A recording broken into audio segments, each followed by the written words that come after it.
since 2012. What that means is anybody that comes into the state of Georgia, they go to Department of Driver Services, they have to prove their citizenship. And anybody who may have already been living here by the time that DDS started issuing those real IDs has since had to renew their driver's license, and they have gone and have had to prove their citizenship. So if anybody goes to DDS, they, at the point of the transaction, are showing that they are a citizen. Then and only then does their information get sent to us. If somebody goes to DDS and they are not a citizen, then their information never comes over for the purposes of voter registration to us. We never see that information. They can still get a driver's license from the Department of Driver Services, but it's going to say on that license limited term, and we're never going to get their information. So that's if somebody goes to the Department of Driver Services. Let's say somebody registers on a paper form. Our state law says that anybody who has a driver's license or an ID issued by the Department of Driver Services must put that number on their paper application. We have built in a systematic automated check that when we get that information put into the voter registration system, it sends it over to the Department of Driver Services and will check in a nightly batch. It will check for citizenship. And if we determine that that person is a citizen, then they can go on the rolls as an active voter. If they are determined to not be a citizen, then they go into what we call a pending citizenship category. And they stay in that until they show that they are a citizen, until they provide evidence to their local registrar that they are a citizen. If they don't provide that evidence, then they sit in that pending category and they cannot vote. If they do provide evidence, then they do become a citizen. We do use the SAVE database, and so anybody, that's the Department of Homeland Security, anybody who does end up in that pending citizenship category, they do get run through the SAVE database to check their citizenship through that as well. And I mentioned that National Conference of State Legislators video. I put the link in the slide in case you want to go back later and view that, where we go into more detail for other states to know how we do our citizenship checks on the front end. All right, Georgia leads in list maintenance. So this is one of the things that our staff really prides ourselves on is, and we've taken the Secretary's leadership on this, is really pushing to find new, innovative ways to have the cleanest rolls that we can possibly get in the state of Georgia. And there's a lot of different tools that we use to do that. And it's not just one tool that makes our lists great or clean, but it's all these tools combined in our continued efforts to try to look for the next great thing. And so we're going to go through several of these tools because I want to provide a broad overview of all the different ones that we use. The first one being the system that I already mentioned, but that's GARVIS, the Georgia Registered Voter Information System. And we'll go into some pretty significant detail on GARVIS in just a second. The second being the Department of Driver Services and the updates that we get from those. As I mentioned earlier, we get frequent updates from them daily whenever somebody moves. If they come and they register to vote, we get that information daily. We also get periodically information on cross-state movers from them. If somebody goes to another state and gives up their Georgia driver's license in order to get a license in another state, we get that information, and we'll be sending out a mailer to several thousands of individuals later this year that fall into that category. We also work with other state agencies to get valuable data. So the Department of Public Health gives us deceased data. We get felon data from the Department of Corrections, the Department of Community Supervision, the Georgia Bureau of Investigation's Georgia Crime Information Center. We also get other cross-state data. So when people move from the Electronic Registration Information Center, otherwise known as ERIC. From ERIC, we also get data from the Social Security Death Master File when people die in another state. We also get from ERIC data from the United States Postal Service when somebody files a national change of address. And again, that's another mailer that we will be conducting this year. Other tools include the Department of Homeland Security's SAVE database, which I mentioned earlier. And we're also now beginning to use the Geospatial Management Office and their data to be able to flag addresses for local registrars and then potentially research more if we find a reason for them to do so. And I'll go into that also in just a few minutes. We also get information from our court system. So if somebody shows up for jury duty and they sign an affidavit saying that I cannot serve on a jury because I'm a non-citizen, the court system will send that information to us. We have somebody in our office that will take that information. They'll compare it against the voter registration system. And in the unlikely event that that person is registered, our state law says that they can be canceled immediately. We have individual state-to-state agreements with states like Virginia and Alabama and Florida and South Carolina, and we're working on additional agreements. This is to detect cross-state movers. We have, and this is an innovative tool that is custom to the state of Georgia that we are about to start using in the next 30 to 60 days, the Georgia Registration Review application that's going to flag for registrars any residential addresses that are potentially UPS or FedEx boxes, as well as potentially commercial addresses for additional research. So we cannot, state and federal law says we cannot cancel those voters immediately, but it's for the registrar to be able to conduct additional research. We also have an ESRI redistricting tool, which counties use to make sure that their voters are redistricted properly, and which has been extremely essential over the past several years as we've done multiple rounds of redistricting. And then there's additional tools that counties will use. I know Paulding was referenced earlier. They recently, over the past couple of years, participated in a pilot program with the EAC where they used data from a credit bureau. I believe it was Experian, to use that for list maintenance purposes. Counties use local newspapers to find obituaries and other tools that are available to them. So I mentioned list maintenance that we've done. At the end of this year, since 2019, we will have mailed out over 4 million total notices. Again, that's since 2019. And we've continued to look for different mailers that we could potentially send out. So you have this slide in your packet if you want to review that. For this year, we've got several mailers coming up. We've already started. Last week, we sent out 477,000 cancellation mailers to voters that have been in an inactive status for 2 federal general elections. We do that every odd year according to our state law. And we did that this year. That is the largest mailing of its type in 8 years. So the largest cancellation mailing of its type in the state of Georgia in 8 years. And a lot of that is due to the cross-state information that we started receiving in 2021 from Eric. No contact mailer will be conducted next week, and it will be sent out to 215,000 plus records. That's according to our state law. If somebody sits in active status for 5 calendar years, they get put on the no contact mailer in the odd year and mailed a notice. We'll also be doing NCOA, cross-state, and other mailings in the coming weeks and months as we continue our list maintenance. And so any voter record that goes to inactive status this year will be up for cancellation in the year 2029 if they remain in inactive status for two federal general elections. I mentioned to you that cancellation mailer that went out last week. I put in your packets a breakdown of that data. We also posted an entire list on our website if you would like to go there.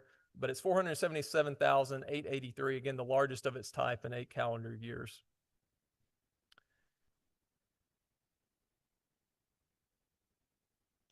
All right, I want to go through a couple of the tools that we have rolled out to help with our list maintenance over the past several years, and then also look to an upcoming tool that we have. So one of the things, we're not the only state in the country to do this, but there's not many that do. There's about a handful that do, but we do have a voter cancellation request portal.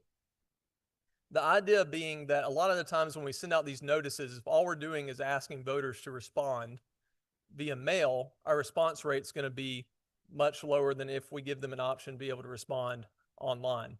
And so we built out a voter cancellation request portal. We modeled it after states like Colorado and Michigan, but now voters can use essentially the same technology that they use for online voter registration to be able to request cancellation of their voter record if they've moved. Additionally, if there's a relative of mine that has deceased and I have an obituary for them, I can go here and upload the obituary for the county registrar to use.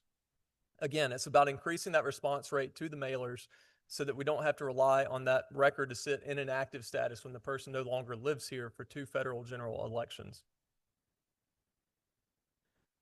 We also have the Georgia Registration Review application, which again is that new tool that's going to be looking for potentially commercial addresses, potential USPS or FedEx or DHL or UPS locations where somebody might be registered.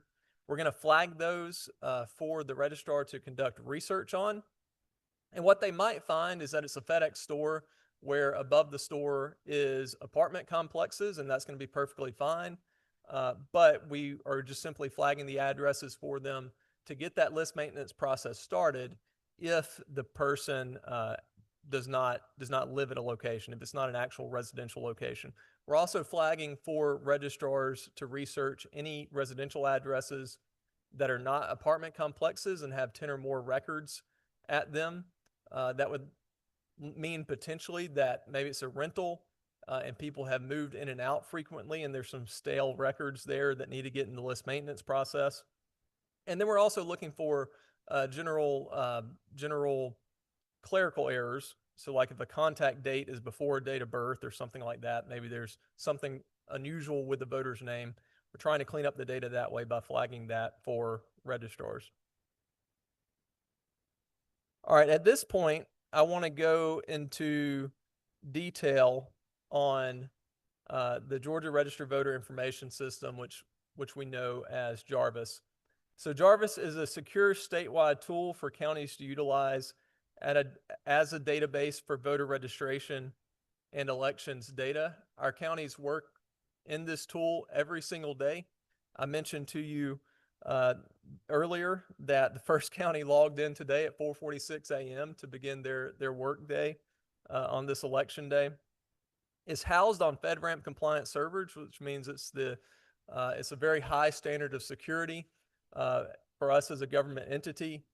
Our staff, our IT staff, and our election staff collectively work to maintain the system, and then the counties work on the data within that system.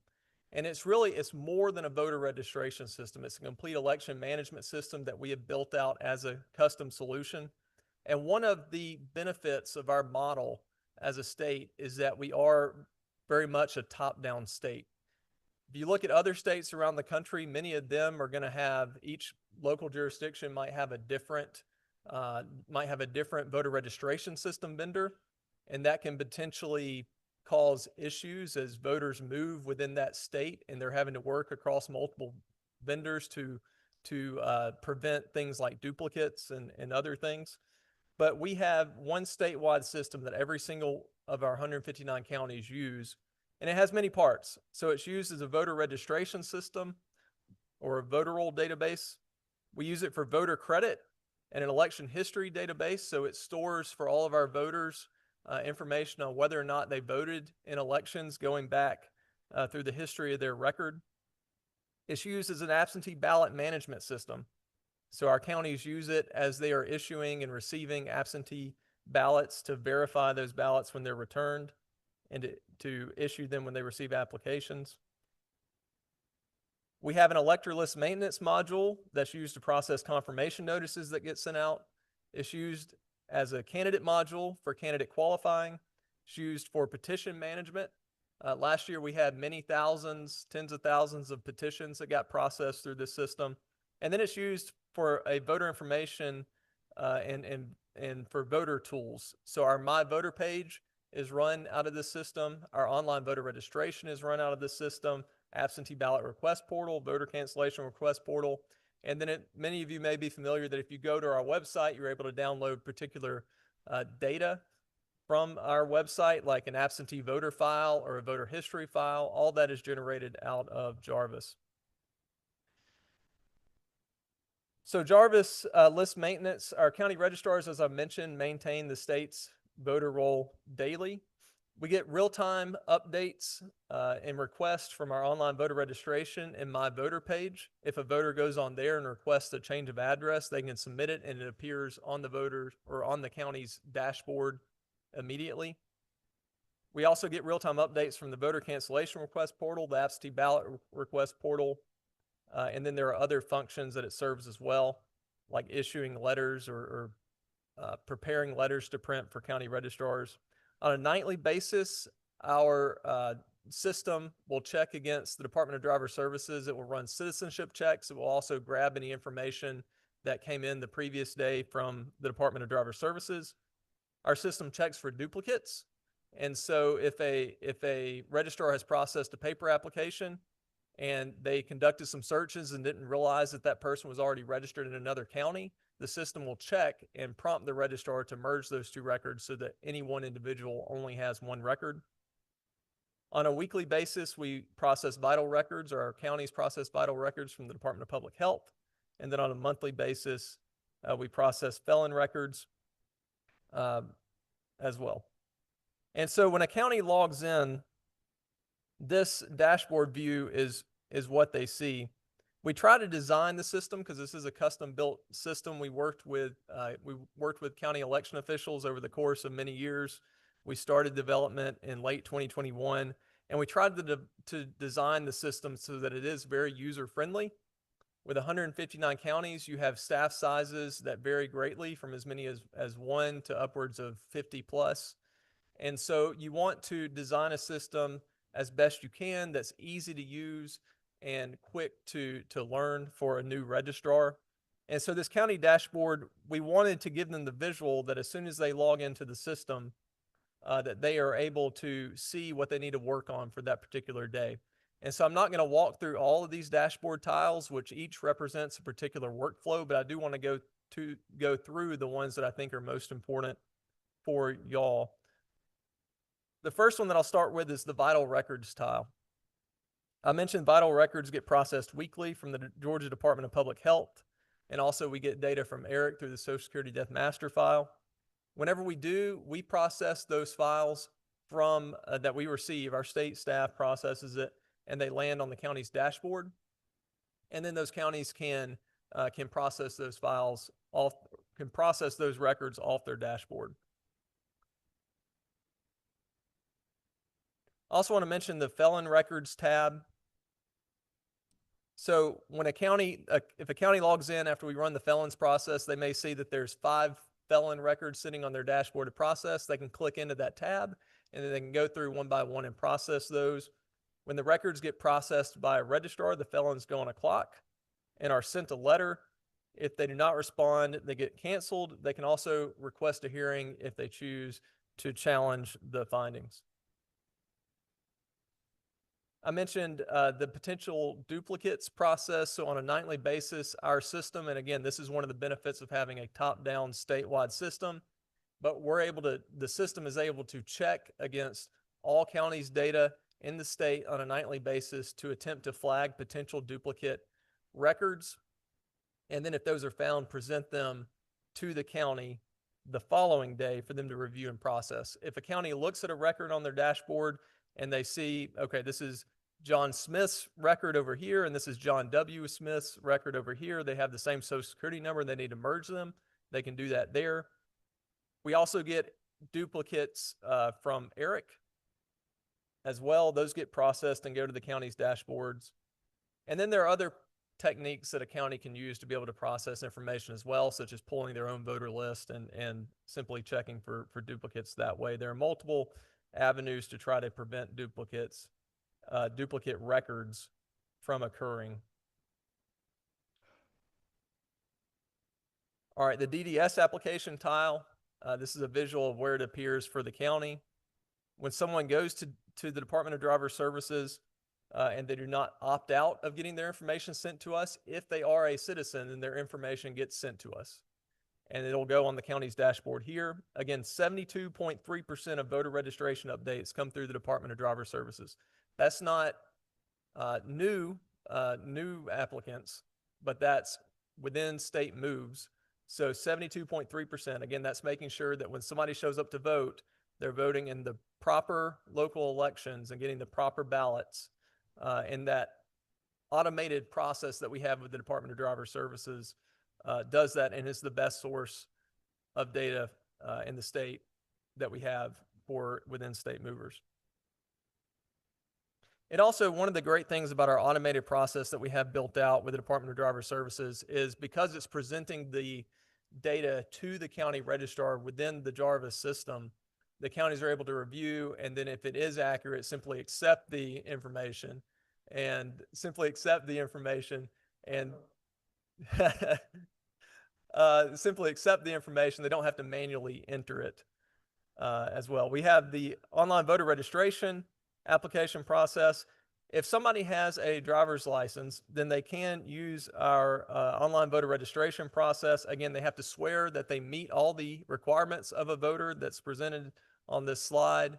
They have to swear to those things, and if they have a driver's license number, they're able to use our online voter registration. And what we do is we're able to take the signature from the Department of Driver Services and apply that to the electronic application for the county to process. Similar process with My Voter page. A county or a voter can go there and submit a request to change information on their record through their My Voter page. But again, they have to have a driver's license number in order for us to verify that it's them and to go through that process. And then there are a few other checks, like their name has to match exactly what's on their record in order to submit that information to us. So another tile that we, as building out our custom solution and working with county registrars, we built out a tile that we call records to review. Because what we found with our older voter registration system, our legacy voter registration system, is there were always anomalies that we would find at the state system, and we would need to send out some Excel files to counties for them to review particular records. So what we did is we built in a process with GARVIS where we can populate counties' dashboards with records that we've identified for them to review, that when we get records that we identify as potential UPS or FedEx stores, or potentially a DHL store, this is where they're going to populate on the records to review tile. And a county can review these. We also, within this tile, have built in SOS guidance from our attorneys that they have reviewed. So if a county's wondering, okay, I've got this record flagged to me, what do I need to do with it? They're able to read that guidance tab and process the record accordingly. And then finally, this is the newest part of our dashboard, but it's a potentially ineligible voters application within GARVIS. Because what we found is we will periodically get information from, say, the court system of somebody who has been found to be mentally incompetent, or somebody who has declared that they are a non-citizen, and they're not registered to vote at that moment in time. But the question that we got from registrars is, how do I prevent this person from registering in the future? Because they didn't want to have to reference a stack of paper every time that they got an application in. And so we built this module out called Potentially Ineligible Voters, where a county, if they get one of those documents in from the court system or from us, where somebody is ineligible, they can put that person's information in here.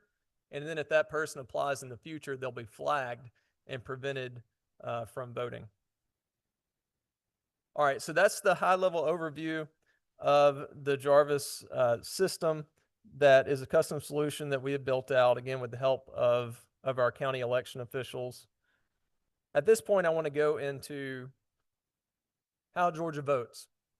I mentioned that last year in November, we were one of only 5 states in the country that saw our turnout increase in comparison to our citizen voting age population.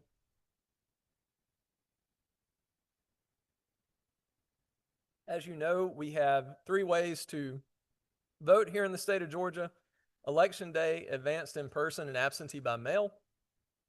On a typical statewide election, we will have about 2,300 Election Day locations open statewide. On a typical early voting period for a statewide election, particularly a larger one, we'll have about 360 advanced voting locations statewide. And then I'll put up here, this is an image of our data hub. We're the only state in the entire country that during early voting period, we'll update this data hub on an hourly basis. I think that's important for the purpose of voter confidence and integrity and transparency. Anyone who wants to, no matter where they're at in the country or within the state, can go to our webpage during an early voting period for a state election, and they can drill down, find demographic information about who's turning out to vote. They can see what areas of the state or the jurisdiction that's getting the most turnout and drill down into the information that way. Here's a breakdown of what we saw in November. So this pie chart here, 71% of people that turned out to vote in that election voted during advanced voting. On election day, we saw 23% of the turnout, and then absentee by mail was at 6%. If you were wondering, 6% is right on par to what we were pre-COVID. So we didn't really see an increase after COVID. It went right back to what it was before. Again, this is that data hub that I mentioned to you. I would invite you to go to our website. You can drill down even to see the statistics from last week as counties were conducting early voting for our special election runoff. You can see the day-by-day breakdown. You can see demographic information. And then our voting system. We've got 4 main components of the voting system that I put on here. One is our no-ink poll books. So no-ink poll books are what, when a voter goes to vote at their polling location, either during early voting or on election day, they present their photo ID and they are able to check in to vote. What we found last November is about 96 to 97% of people will present their driver's license, and will get scanned by the poll book, which is essentially an iPad, and their record will be pulled up. One of the great things about that is since it's scanning a driver's license number, we don't have to rely on data entry to be able to pull up the correct person. So it ensures accuracy. It is also a big reason why we're able to have those small wait times, especially during advanced voting. It's the poll books. And as soon as somebody checks in, within about 5 minutes of them checking in, their information goes up to GARVIS, and that prevents potential double voting from somebody potentially trying to get in an absentee ballot or something like that. So the other components of the system, the Dominion ballot marking devices, which all know very well, essentially a fancy pen, a Dominion ImageCast precinct scanner, and a Dominion ImageCast central scanner. A central scanner is the scanner that's a high-speed scanner that's at county election offices that they use to process absentee ballots. All ballots produced by the voting system in Georgia are on security paper with a unique watermark. So one thing I'll note for you, if you see or read anywhere in the news that another state is the first state to use security paper, that's not true. We are the first state to use security paper statewide in our elections. All right, I want to talk about audits. So Georgia leads in audits, and a lot of this is the great legislation that we've had and that has built out our audits, starting with House Bill 316 and then being expanded with subsequent legislation that we've had, and also the hard work and dedication of our election officials. But one of the part of the reason why we lead in audits is that we don't just do one type of audit. So I worked in Escambia County, Florida, which is Pensacola, and one of the things, or the way that Florida audited at that particular point in time, was they would randomly select 2% of their precincts, and that was it. But what we do are multiple styles of audits, and we use math and statistical information to be able to determine how many ballots we need to audit for a risk limiting audit. And if it's a smaller margin, of course, you're going to need to audit more ballots because it's a smaller contest, and we're not on a fixed percentage. And even if you go back to 2020, we audited all the ballots because it was a very tight margin.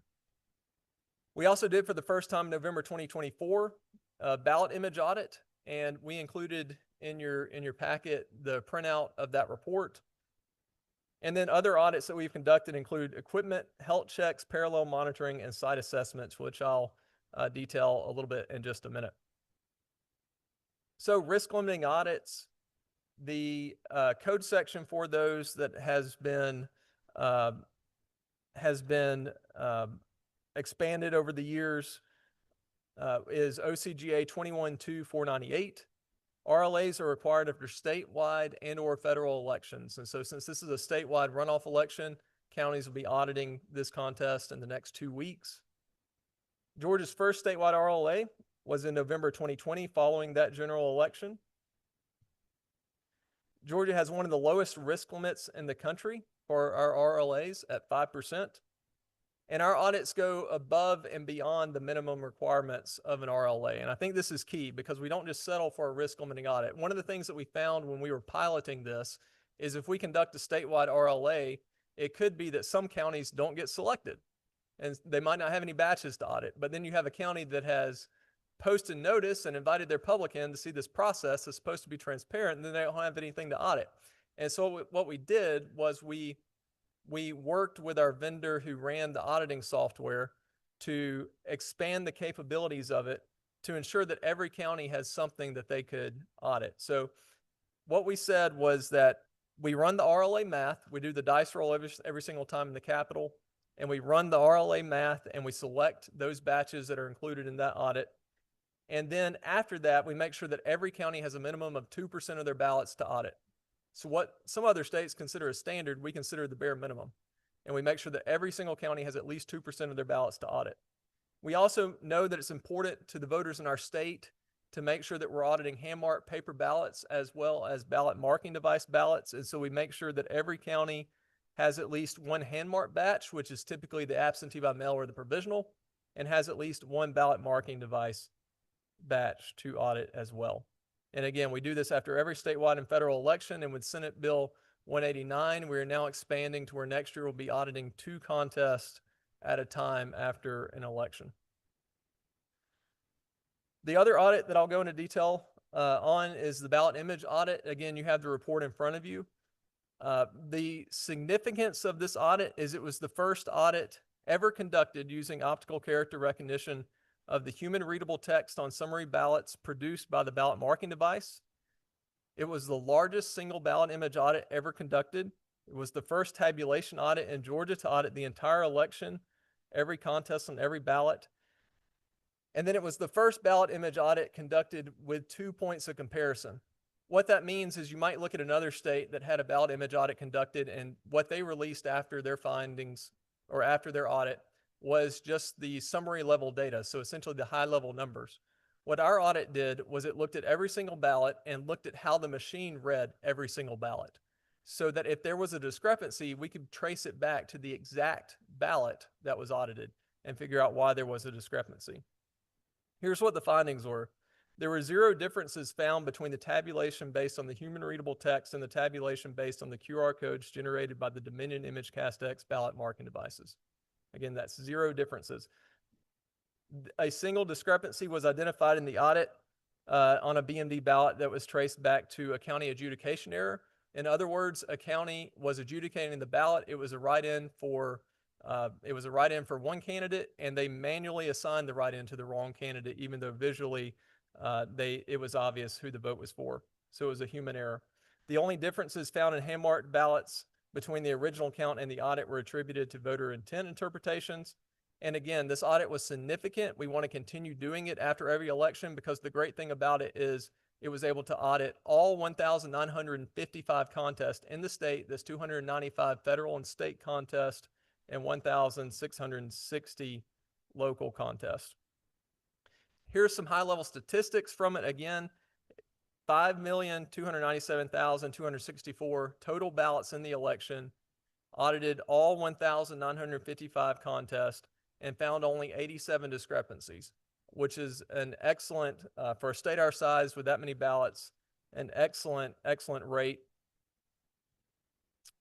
If you break it down by summary ballot with QR code and hand-marked ballots, we found that there was that one discrepancy that I mentioned with the QR code ballot, and then there were 86 discrepancies with hand-marked ballots. So again, a very good, across the entirety of the election, a very good discrepancy rate, and all of these tied back to human errors during the course of the audit. The machine count was exactly 100% correct. And finally, in terms of our audits and others that we've conducted, I wanted to put a slide in here that talks about our equipment health checks that we conducted. parallel monitoring, and also our site assessments that we conducted with the help of the U.S. Department of Homeland Security and our Georgia Emergency Management Agency. So before the November 2024 election, all counties were visited by Secretary of State staff members to assess the health of their equipment. All equipment applications were found to be present and functioning as required under Georgia law. We conduct parallel monitoring in our state, which means that after voting has started, county equipment is randomly selected and tested on day of voting to confirm continued accuracy of the equipment. We've never found a problem with it. All equipment applications have been found to be present and functioning as required under Georgia law. In 2023 and 2024, our office also partnered, again, as I mentioned, with the Department of Homeland Security and GEMA to conduct security assessments of the storage facilities all across the state. So every single county storage facility was part of this check. In 2020 and 2023, we had a voting system testing laboratory come out and conduct on-site hash validation of equipment post-election. And then we also have given counties a hash validation tool that they can run before any time that they begin logic and accuracy testing to ensure that the equipment that they have in their office is proper before they begin conducting the election. Again, no anomalies have been found from that. All right, so in conclusion, as I mentioned, our staff and our county election officials are very competitive. We work very hard to make sure that the citizens of our state, of our voters are able to, and our voters are able to participate in elections that are secure and accurate and are the most audited in the entire country. We lead the country in accurate voter lists and keeping non-citizens off the rolls. We utilize all available voter list maintenance tools to keep our lists clean. Again, by the end of this year, we're going to have over 4 million notices sent out from our mass mailings since 2019. And Georgia's paper ballot system is secure and accurate, and that's been proven by multiple audits over the course of many years. One thing I'll mention again on the audit portion of things is it's one of the unique things that we do is we don't just audit one thing. We audit both the ballot images. We did that by looking at all 1,900 plus contests. And then if there's anybody out there that doesn't trust the ballot images, we also audited the ballots themselves, which is a completely public process through our risk limiting audit. So that's a belt and suspenders approach, a very thorough way of doing it. So with that, that concludes my slides, and I am happy to take any questions from the committee. Thank you, Mr. Evans. We really appreciate your time today. And before we get to the committee questions, I saw a lot of people on the audience taking pictures of the slideshows. Just want to let you know, all video of committee hearings and documents presented will be posted on the committee's website after the meeting. So this presentation will be posted, if not later today, tomorrow, along with full video from the hearing today. So just want to let everybody know that. All right. Thank you, Mr. Evans. Members of the committee, do you have any questions? Mr. Monahan. Thank you, Mr. Chairman, and thank you, Mr. Evans, for your testimony and presentation today. Tell me a little bit about ERIC. So what is ERIC today? How many member states does it have? So ERIC is the Electronic Registration Information Center and has about 23 or 24 states plus the District of Columbia. And we are one of the member states of it. Our neighboring state in South Carolina is one of the member states of it. And what we are able to do, what we do in our agreement with them is every 30 to 60 days, we will send to them a hashed voter list and a hashed driver services list, and they're able to take it and produce certain reports for us. The reports they produce are cross-state movers, so between our state and any of those other 23 or 24 states, they check for those, they send those back to us. We're able to conduct a mailing off of that and get those people in the list maintenance process. They also check for duplicate registrations. They check for against the NCOA database and can send us back a list of anybody that's filed an NCOA. And one of the cool things that they're able to do as well is efficiently after a federal general election, we participate in what we call their voter participation report program. And so they take our voter credit and compare it against the voter credit from other states and are able to find potentially people that broke the law by voting in multiple states. That's never a large list, but it is, even one is one too many. And so we get that list back from them and we're able to get to our investigators and be able to track down if a crime was committed. So again, that's cross-state movers, NCOA, duplicates, and then they also send us back deceased data from the Social Security Death Master File as well. Thank you. And what is your role at ERIC? So they have an executive committee. So essentially from the member states that are there, there's an executive committee that can meet and potentially propose to the larger body bylaw changes or agreement changes if we think that there is any. I am currently the immediate past chair of that committee. For the past year, obviously, I served as the chair. Other members of that committee, the elections director of South Carolina is on that committee. But it really just gives additional insight into making sure that ERIC is following the proper security standards and doing the things that they need to do. And when did your term end as chairman? It was in the spring of this year. Okay. So about March, would you say? Yes, sir. Okay. And when did the state of Georgia join ERIC? Well, and further, I guess my question would be to understand what was statutorily changed to allow us to enter into ERIC? So it was House Bill 316 in 2019 that gave the authorization to enter ERIC. And then there was an onboarding process through that. Obviously, some technology changes that had to occur with both DDS and our office. And so 2021 was the first year that all those things were in place. We began doing their list maintenance with them. But we joined in 2020, is that right? Yes, sir. Okay. I have a few more questions if you'll indulge me, Mr. Chairman. Mr. Evans, if you can tell me, what is an EBU report? The EBU report is an eligible but unregistered report.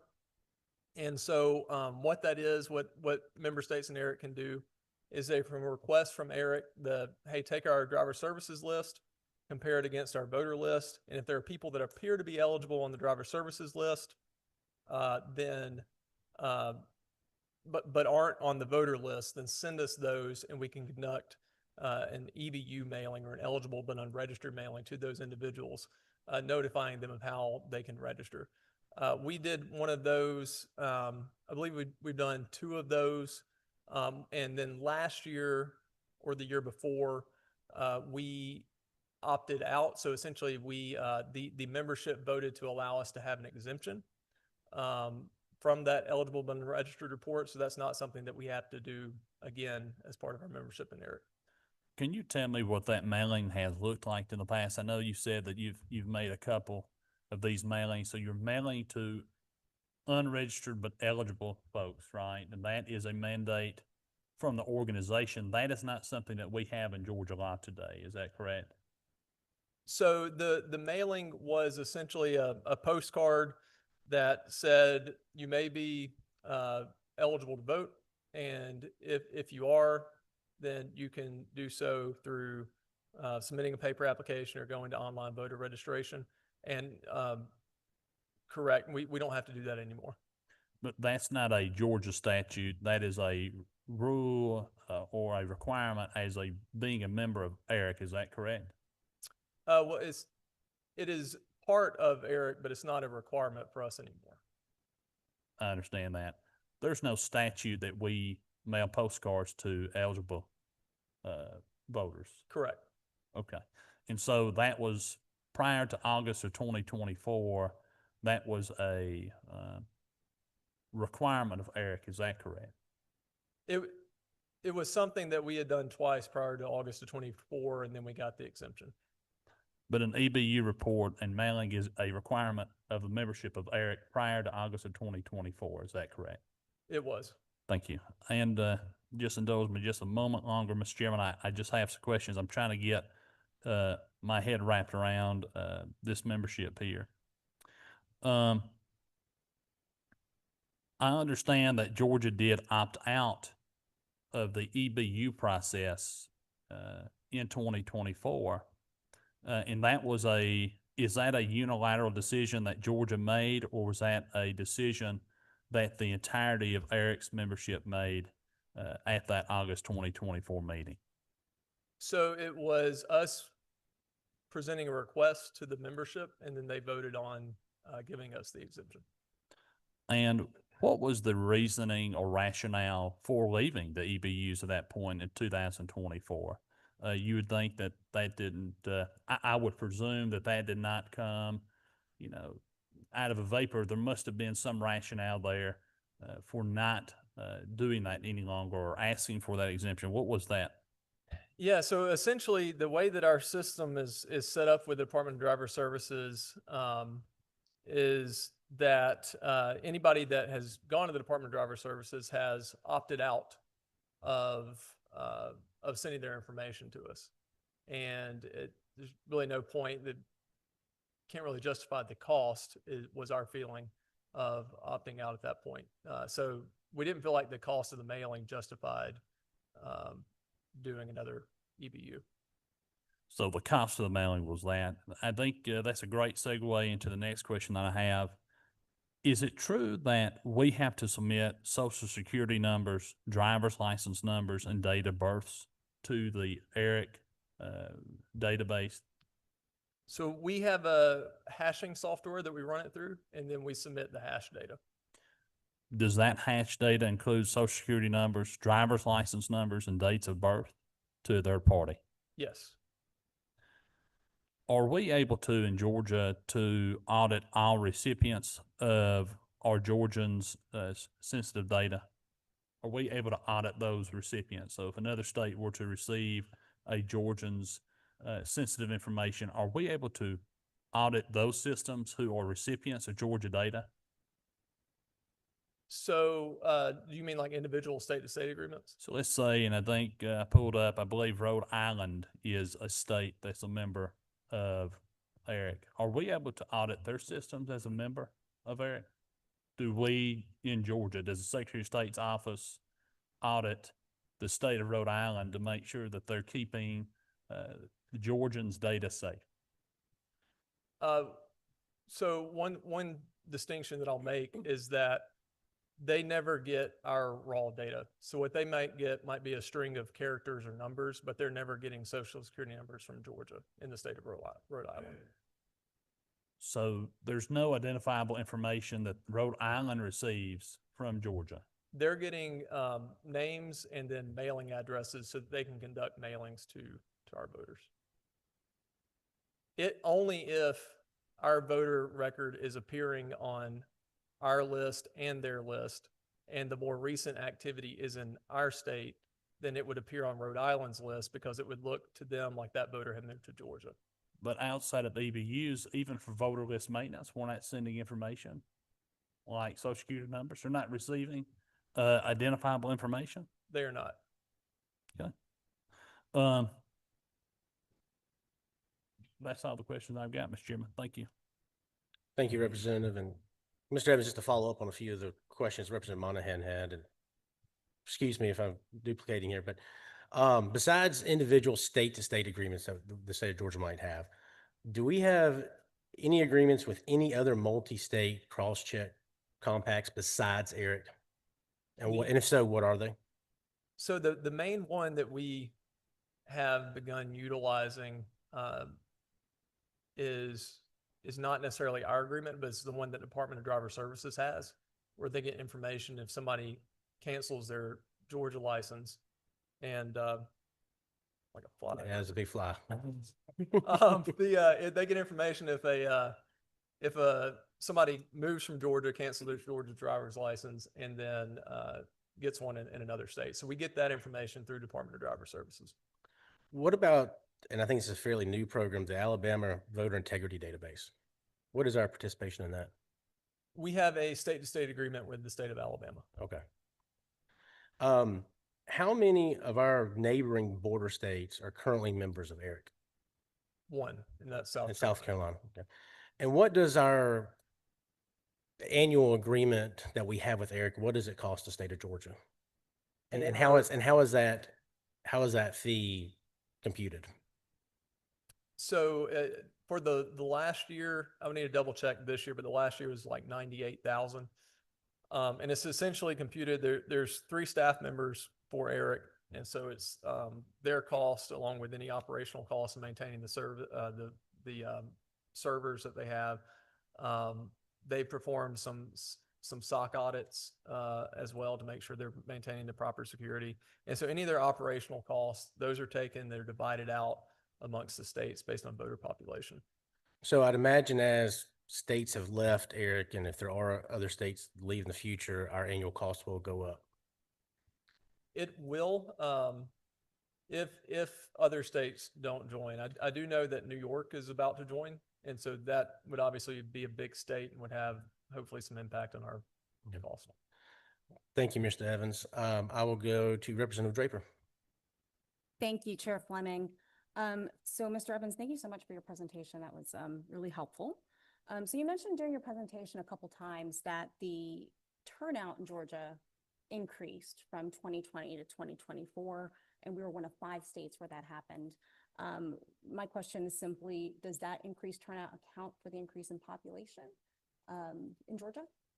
So it would be based off of citizen voting age population from the EVE survey. And so it says citizen voting age population was calculated as, for 2024. So it would account for I would presume from that it would account for the population growth. Okay. But it is through the EAC EVE survey. So the whole report's online for anybody that wants to go take a look at it. Thank you. So I wasn't going to ask you about Eric, but I will ask you a couple questions about Eric since it was brought up. And I'm really interested in the two-way hashing technology that Eric uses. It's my understanding that no other bilateral compact or really no other system that exists has the technology of two-way hashing. And let me explain to you my understanding of what security that provides, and you can tell me whether I'm right or wrong and elaborate, please. So my understanding is that the two-way hashing protects personally identifiable information. We as Georgia will present Georgians' information to Eric, but gets hashed before it reaches Eric. So Eric never actually has my social security number. They basically have a combination of digits or letters or something that represents my social security number that only an algorithm can read, that a person cannot read. So even if that information were hacked, and Eric has never been hacked, but even if it were hacked, what the hacker would receive is these hashed codes as opposed to my social security number. And then the other part of that is that when Rhode Island, for instance, receives my social security number, they're again not receiving my social security number, they're receiving that combination of digits that is the hashed version of my social security number. So they're matching these hashed versions of my number rather than actually matching my social security number. And that provides a level of protection that is unprecedented in this field. Do I have that correct? Would you care to elaborate? You do. That's correct. So is there any other data matching, voter information matching system that utilizes that high level of security? There's not any available right now. And I'll say this, when there were 9 states that left Eric, we are all about, we want to make sure that we're performing the best list maintenance we possibly can. And so we sat in on meetings with other states that were trying to formulate agreements and trying to basically have a group of states that's sharing data in some way. And there were CIOs, CTOs that were on the call, and it was very difficult because you're dealing with also the legal elements of each individual state.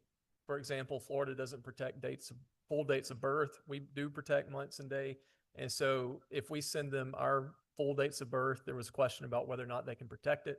And then on the technical side, some states' laws are different on what if an IT vendor comes in and wants to, one state wants to outsource the analysis from the data from an IT vendor. Some states don't allow that vendor to be a part of the process. And so it's a lot of technicalities that don't exist anywhere other than Eric right now. So what I hear you saying is that to do one-on-one bilateral agreements with different states, you have to account for all these different laws in the states. You have to account for all these different conditions in order to properly secure our data. You do.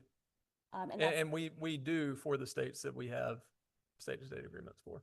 okay. So let me ask you about costs then, because you said to be in Eric last year, it was $98,000. Was that for Georgia specifically? Yes. Okay. So how would you compare that to the cost of effectuating bilateral agreements with states that are not in Eric? It's much more cost effective to do the analysis with 23 states through ERIC than what it is to do one comparison with one other state. Do you have a example of a number? Like what is the cost with Florida, for instance?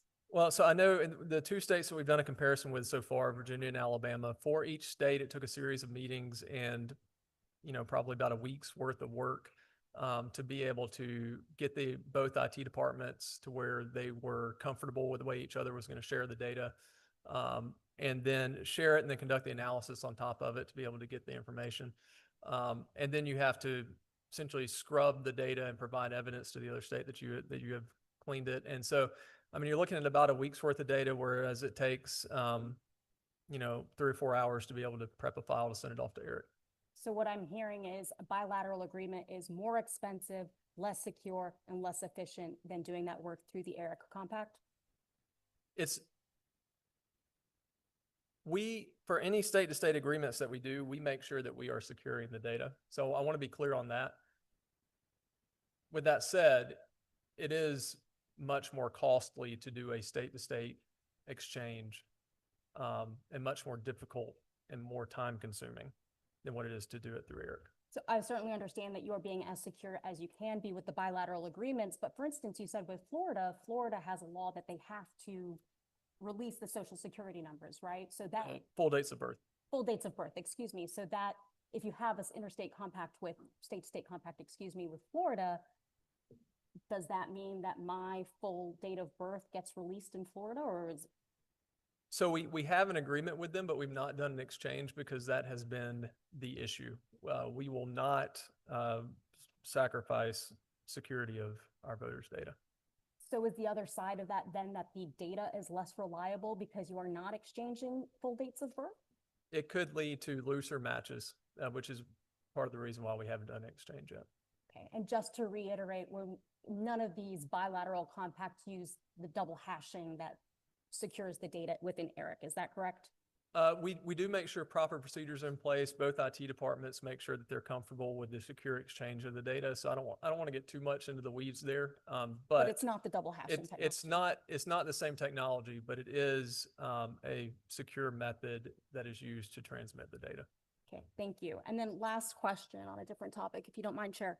You mentioned the audit that you conducted this year, the ballot image audit that I understand was new this year. Could you tell us the cost of that audit and what it would cost to do every year from here on out? So the cost of that one for the initial implementation was and all the services that came along with it was between $1.7 and $1.8 million to conduct it for the November election. For future elections, we'd be looking at between $300,000 to $400,000 per election. Million? 300 to 400,000 per election, since we already did the upfront implementation. Thank you so much. Absolutely. Chairman Anderson. Thank you, Mr. Chairman. Just a couple, this horse is not quite dead, so we're gonna, just a couple of questions. Good to be here. Not going to debate the accuracy or the security of the ERIC system at this point, but I did want to just ask a couple of clarifying questions for me. One was, you had mentioned that a primary source for the Social Security death master file information that we utilize in voter roll maintenance is ERIC. Is that national data or is that only from the participating states? The Social Security Death Master File is national data, and okay. so is the NCOA data through ERIC. It's national data. Okay, so that information is available, but we're getting it through ERIC because it comes as a part of that package. Is that my understanding? Correct. Okay, all right. And we had mentioned a little bit about neighboring states.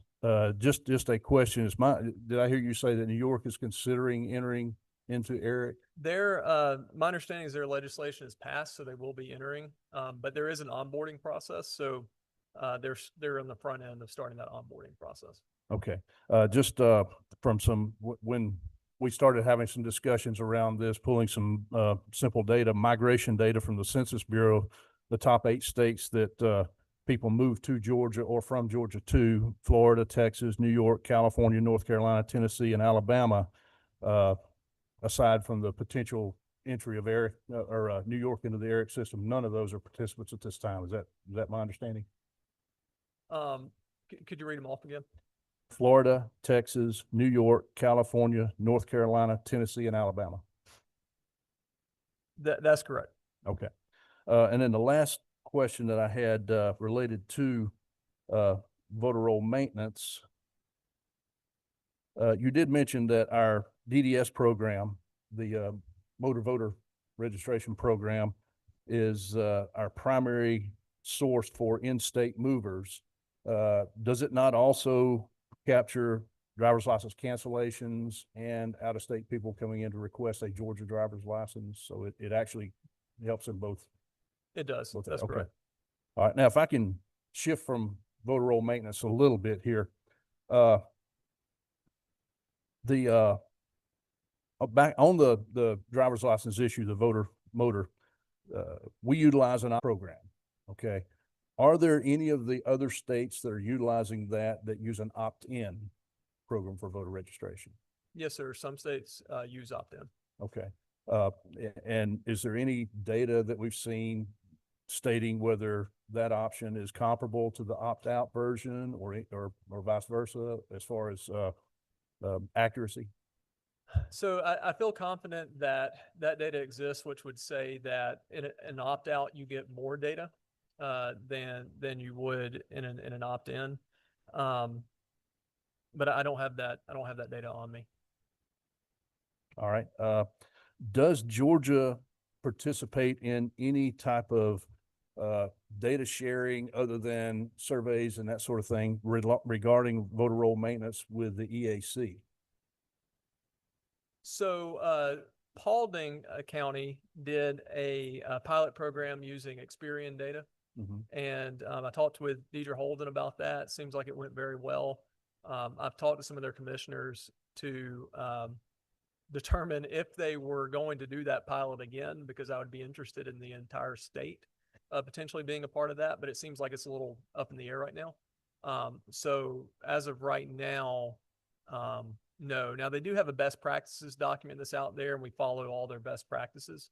But as far as doing something with them right now, no. Okay. And last question, Mr. Chairman, if I may. When we are tabulating ballots, what triggers a rescan of a batch? Yeah, that's a good question. And so so one example of that could be if a county is processing a batch of 50 absentee ballots, and then maybe it's counted the first 10, and on the 11th batch, maybe the paper's crinkled or there's an unreadable mark, the system will stop, or could stop, and notify the county that, hey, there's something on this ballot that it's not able to read. And so the county could look at the ballot and they could decide, okay, there's an unreadable mark, so we need to get this to a vote review panel for them to make a decision on this ballot to determine voter intent. And then the county could do that. They could duplicate the ballot onto a new ballot after the vote review panel has looked at it, and then rerun that batch through. So that's one example. Another basic example that could be a reason why a batch needs to be rerun is if a poll worker on election night pulls the memory card out of the precinct scanner before the scanner has turned completely off, then that could cause the election management system to not be able to read the election management server to not be able to read that memory card. And so then the county would have to rescan all those batches from the election day or from the early voting location. Okay, so that would actually be BMD marked ballots that Correct. you're referring to there. Correct. Okay. All right. Do you have any idea of what the rate, how many times that happens? I know it varies. I'm sure these are anomalies, but still. It varies. You know, in a statewide election, you can bet that it's going to happen. You know, poll worker gets tired, pulls the card out. You can bet it's going to happen 2 or 3 times in a statewide election, but it's not in the whole scheme of things. When you think about how many scanners are deployed, it's not that much. Okay, thank you. Chairman Leverett. Thank you, Mr. Chairman. Hold on, I think I've got to stand up. Does that work? Okay. I don't know if you can hear me because we're so far apart, but, so one question, I'm breaking chairs up here.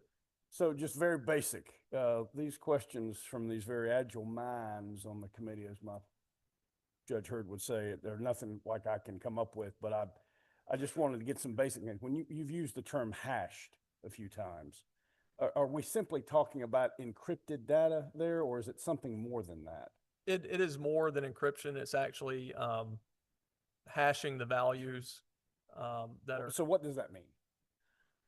So what we do is we take a voter file. So we do the same thing with the voter file and also a file from the Department of Driver Services that has driver's license numbers in it.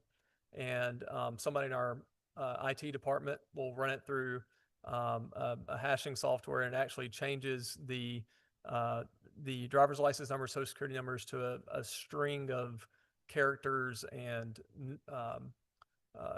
to a string of random characters that is essentially can be used on Eric's side for comparison of those random characters to each other. And so for a more technical answer, I can connect you or with somebody in our IT department, but that's my understanding of it. So I suppose essentially it's just a type of process that ensures that when that, I'm assuming it's transmitted as electronic data to them, if it's intercepted, unless you've got special keys or other, what was done on this end, the data is just gibberish. That's right. Okay. And it's through a secure SFTP site where you have SFTP? so secure transfer protocol where you have to be coming from a particular like IP address that Eric is expecting in order to be able to upload data or to be able to access. Okay. So my understanding is, at least now, there is an argument that Eric is the sort of the best option you have for running voter list maintenance with using sort of recognizing the fact that people don't just always move within one state. They sometimes move from state to state. And I would assume your office feels that that is the best system of the options available out there at this point. Well, so I do want to make sure I'm clear on that, in that it's not an either or to us. We want to do it all. We want to get all the data. We want to capture all the cross-state movers. And right now, that's the most efficient way to capture 23 states at one time. Now, the more efficient we're able to do those, the more time that we have to spend on doing state-to-state agreements with Alabama and Virginia, because we still want that data too. It's just that the reality is it does take more time to do those individual agreements and exchanges than what it does through Eric. And would not some of the problems you've mentioned with like Florida or Alabama because of differences in our law also apply across the sort of platform of Eric, because you've got all these other states with different laws as well? Well, so they're not getting our actual dates of birth or our actual social security numbers. And so they're just getting that string of characters. So it's partly, I think, because then of the technological system that is used at that level. That's correct. Okay. One other question, or one or two other quick questions, Mr. Chairman, I hope. With respect to audits, you've got risk limiting audits, and then there were some other types of audits you mentioned. So when you're running an audit, we talk about that a lot, but I'm always curious, what exactly does that mean is happening? Is a set of human eyes looking at a bunch of pieces of paper, or humans processing paper through the same machines they were processed through on the night of the election? Or, So- is that not fairly characterized it either way? No, that's a great question. And so I think one of the things that made, especially after 2024, when we did the ballot image audit, that made that process so effective is because we did both. So with the ballot images, we took those image files and ran them through the auditing software, which looked at the human recognizable text on the ballot to tabulate a result. Now, any percent. And I'm sorry, was it doing that with paper being rescanned, or were you taking an electronic image of that ballot that existed from the first time you ran it through, and then it was being processed in a slightly different way electronically? So it was through, so the Dominion system, when the ballot was ran through, created that image. And then it was that image that was audited. And the human readable text was looked at through the ballot image audit. Now, for less than 1% of those, another set of human eyes, the software just couldn't read the ballot. And so a set of human eyes had to look at it and tell the software what a particular outcome was on a ballot. Maybe it was a blurry image or something like that. That's why I think it's important to not just do the ballot image audit, but to also do with it the risk limiting audit, because the risk limiting audit is where you have human beings that are looking at the physical ballots themselves, and doing those as a belt and suspenders approach that I think is very effective. And you use the term batches. Are you talking about actually the sort of rubber banded or collected images or papers, or is that a more slightly esoteric term? No, it's essentially that. So absentee ballots, election officials will somehow, whether it's through rubber bands or something else, keep those in batches. And then a batch for an election day or early voting is going to be the ballots that were ran through a particular scanner. And that's going to be considered a batch. Okay. Thank you, Mr. Chairman. All right, thank you. Any other members have any questions? Members, just to let you know, the button you push to speak at your seat is not lighting up here on the screen, so please let me know. I don't want to forget anybody. Well, with no further questions, Mr. Evans, thank you very much for your time today. The rest of the Secretary of State's office staff, thank you all for y'all's participation, and good luck the rest of the day and this evening. Absolutely. Thank you all very much. All right, members, we're going to move on and hear from Mr. Stuart Morale. He is Deputy Legislative Counsel to the Georgia General Assembly, and he's going to give a presentation on current election law and statutory and constitutional requirements around elections. Mr. Morale.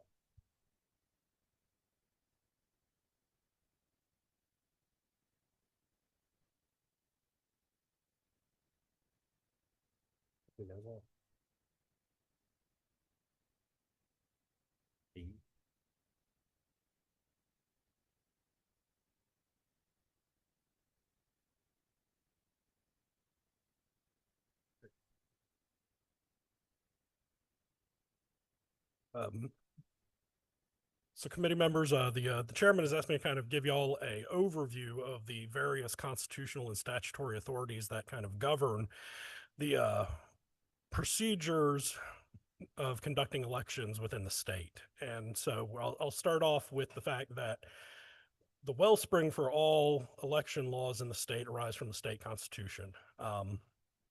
Article 2, Section 1, Paragraph 1 of the Constitution provides that elections shall be by the people, but elections by the people shall be by secret ballot and shall be conducted in accordance with procedures provided by law. So those are kind of the two big constitutional issues that, outline the right to vote, election procedures in the state. Ballot secrecy must be maintained, and the elections must be conducted in a manner provided by law. Article 2, Section 2, Paragraph 1 then provides that the General Assembly shall have the power shall provide by law procedures whereby returns of all elections of the people shall be made to the Secretary of State. And then it also provides for the General Assembly to provide for the registration of voters. The Constitution also outlines the basis of the right to register and to vote in the state, providing that any citizen of the state who is a citizen of the United States, at least 18 years of age, and meeting the residency requirements that may be outlined by the General Assembly, shall have the right to register and to vote unless that person is otherwise disenfranchised. Then the next section goes on to provide that the only persons who would be disenfranchised would be felons who are still serving who haven't completed their sentence, and then persons who have been judicially adjudicated as being mentally incompetent. Article 2 then further authorizes the General Assembly to provide procedures for recall elections and setting the procedures for how voters are to register to vote. So the basis of the constitutional provisions governing elections are to place a huge amount of powers in the hands of the General Assembly to set those by law. And then, so that is kind of, what those are our state constitutional provisions that are governing election laws and procedures.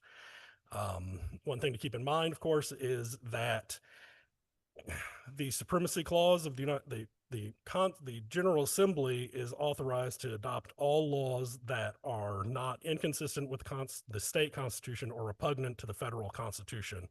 And of course, the supremacy clause is a provision of the federal constitution. So any provisions of the federal constitution or federal law that govern election procedures or election rights, of course, are going to, take primacy over any, conflicting provision of Georgia law. Since the Constitution provides that election laws are to come from statutory law, that primarily has been accomplished by the General Assembly through the enactment of the Election Code, Title 21 of Chapter 21. The Election Code was first adopted in 1964 by the General Assembly as a means of providing a more uniform system of running elections in the state. Prior to that, there had been haphazard laws that governed elections to certain offices, elections in certain counties. The intent of the Election Code was kind of to establish a uniform procedure for running state, federal, and county elections in the state. Until the early 2000s, municipal elections were actually governed by a separate election code. But in the early 2000s, the municipal election code was repealed, and provisions governing municipal elections were merged into the election code itself. So now the election code provides for the regulations that are used for all elections, federal, state, county, and municipal elections. The election code outlines the election duties of the Secretary of State. It creates the state election board and outlines the duties of the election board, and it outlines the duties that are to be carried out by local election superintendents and local registrars. Furthermore, the election code kind of also establishes procedures for the registration and the adoption of rules by political organizations, political parties, and political bodies, which play minor roles in the primary process in the state. So, Mr. kind- Morale, excuse me, would you mind pulling the mic a little closer to? Sure. Thank Sorry. you. So moving on to kind of the provision, some of the election code itself is massive, so I'm not going to go in and detail every single statutory provision outlining each.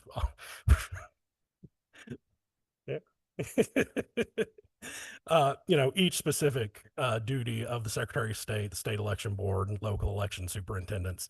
However, I kind of did want to hit on some of the big duties that are assigned to the various offices. So the Secretary of State has been designated as the chief election officer of the state. This is primarily as a means of ensuring that the Secretary of State is the official under state law who is responsible for carrying out certain duties that a variety of federal laws place on a state's chief election officer. So in particular, some of the main federal laws that we're going to, be responsible for in making sure that are complied with are, the Help America Vote Act, the National Voter Registration Act, the Uniformed and Overseas Citizens Absentee Voting Act, the Voting Rights Act, and various aspects of various, civil rights acts that have been adopted over the years. So the Secretary of State, as the chief election official, is the official who we have designated as kind of filling the role of the chief election official for duties that arise under a number of these federal laws.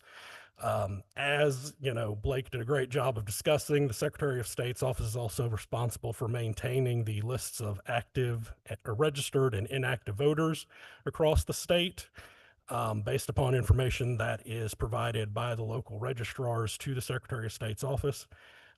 Secretary of State is also responsible for carrying out a number of duties when it comes to nominating petitions, candidate qualifying, the acceptance of paperwork, acceptance of qualifying fees for for all of the federal and state offices that are elected by the people. So, you know, federal and state offices, of course, that's going to be your U.S. Senate, the U.S. House, presidential elector, all of the statewide elected executive officials, as the judges of the Supreme Court, the Court of Appeals judges, as well as all of the members of the General Assembly. And then we get Superior Court judges and district attorneys. So those are the variety of, quote, state offices that the Secretary of State's office has a role in, you know, kind of the person to whom, or the office to whom nominating petitions, candidate paperwork is sent. Secretary of State's office is kind of also then going to, once local election returns have been forwarded from the local election superintendents, the Secretary of State's office is responsible for canvassing and tabulating the local returns to get statewide returns or state returns for those various state offices. Secretary of State's office is also tasked with receiving the charters and rules that the political parties and political bodies adopt for their internal operations. Secretary of State's office is responsible for providing a wide array of documents and forms to the local election superintendents that will assist them in carrying out their duties. Secretary of State's office is tasked with testing and certifying various types of voting equipment and voting machines. And for the past 2 decades, that has also included the Secretary of State's office selecting the ultimate type of uniform voting equipment that is used in statewide elections. So the Secretary of State was responsible for testing and then selecting the specific DRE machines we used, and now for the ballot marking devices that are used for all federal, state, and county elections. Secretary of State's office is also responsible for assisting local election superintendents in the building of their ballots. Finally, the Secretary of State's office is tasked with providing training support to local election superintendents and the poll workers. And the Secretary of State is tasked with setting the date of the official date of the presidential preference primary every 4 years within a time frame that the General Assembly has outlined. The other entity at the state level, which the election code has given a variety of election duties to, is the State Election Board. State Election Board, which is made up of members appointed by various members appointed by the General Assembly and then members appointed by registered political parties, is tasked with obtaining uniformity in election practices and procedures between local election superintendents, registrars, poll officials, and other local officials. And through that, the State Election Board is authorized to promulgate rules and regulations that are consistent with law for the fair, legal, and orderly conduct of primaries and elections. State Election Board is tasked with the duty of providing local election officials with updated copies of all state election laws and election regulations. The State Election Board has also been tasked with investigating or authorizing the Secretary of State to investigate the administration of election laws, and as well as the investigation of potential frauds and irregularities in the conduct of primary and elections. To ensure that local election officials are carrying out state election laws, the State Election Board has been empowered to institute or intervene in court actions in either state or federal court to ensure that local election superintendents comply with state election laws. And with some of the more recent election bills over the years, the state election board has also been empowered to investigate and perform performance reviews of local election superintendents. In extraordinary circumstances, the state election board can actually remove a local election superintendent from office and replace them with a temporary superintendent to carry out the county or municipality's elections. Finally, the state election board is tasked with making recommendations to the General Assembly for changes to state law to better, conduct or administer primary elections. So those are our state entities responsible for carrying out various election duties. I mean, technically the governor also has a handful of election duties. He is tasked with calling special elections when certain vacancies occur in state offices, and the governor, of course, assigns the commissions for officials elected to state offices. Local election superintendents are the entities who are responsible for carrying out elections at the local level.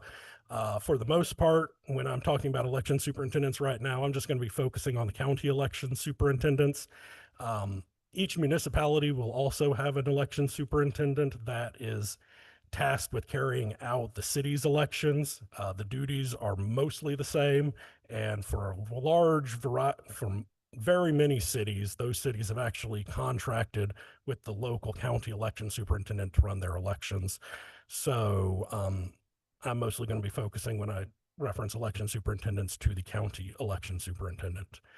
The election code, as I said, establishes the office of an election superintendent to carry out duties related to primaries and elections occurring within each county. Originally, under the 1964 election code, the office of the county ordinary was assigned to be the election superintendent. That office is what we now call the judge of the probate court.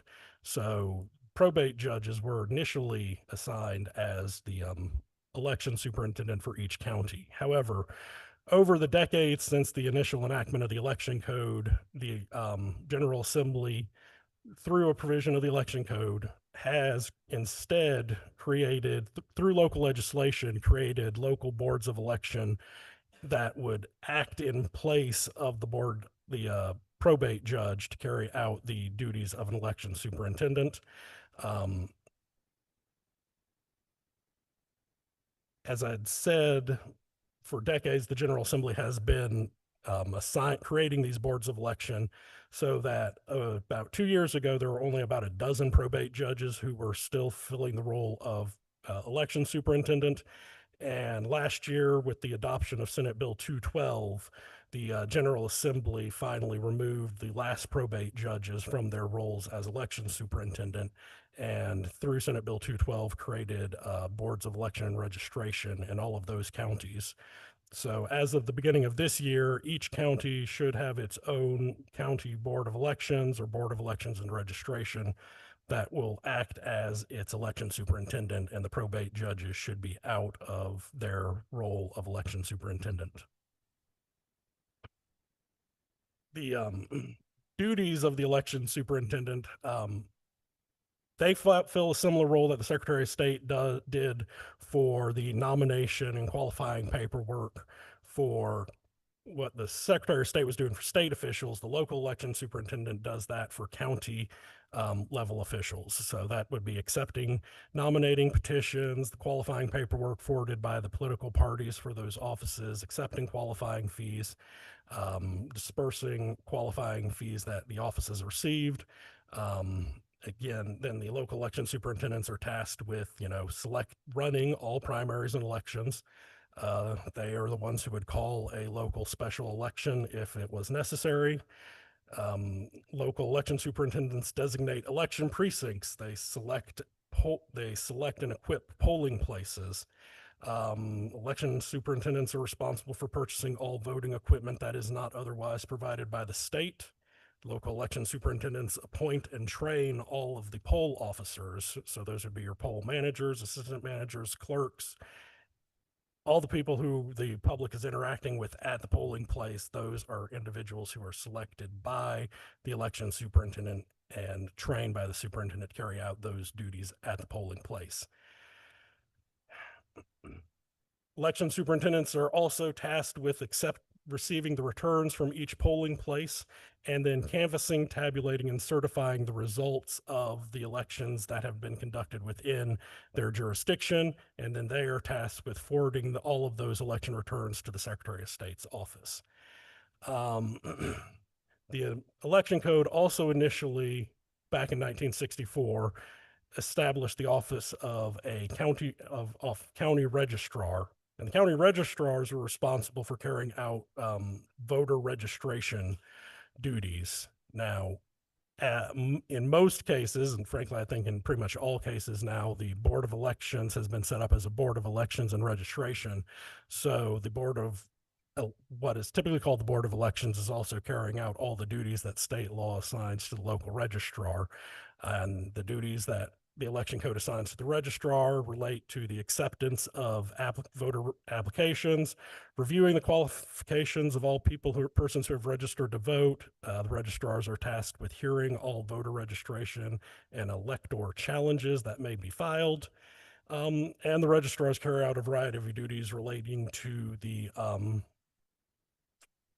absentee ballot process. The registrars are actually the officials tasked with accepting absentee ballot applications, preparing and delivering absentee ballots, opening and counting absentee ballots when they are received, and selecting the advanced voting locations. But again, due to the fact that I think in virtually all counties, a joint Board of Elections and registrars has been set up, the Board of Elections is carrying out all of the duties that state law applies to both your registrars and your election superintendent.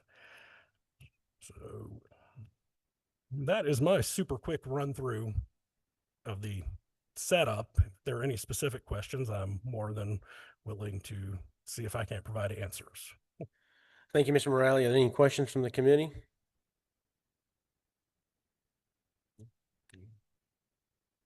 Think we're good. Thank you very much for your presentation. I know you'll be joining us later on with some other topics as well. So thank you for always being here to assist us.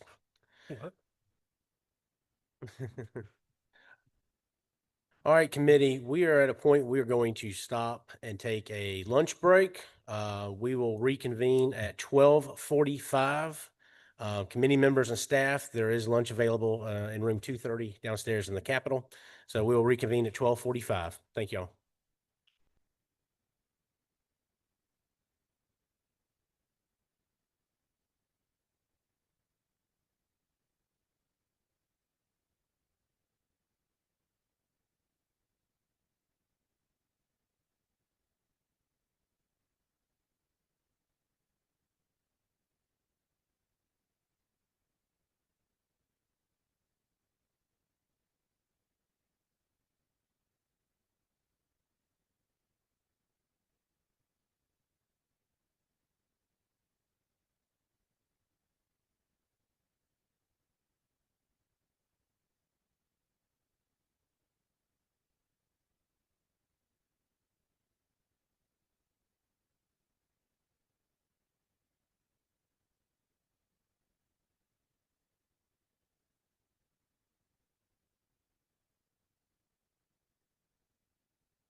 All right, if everybody will take their seats, we're going to get started.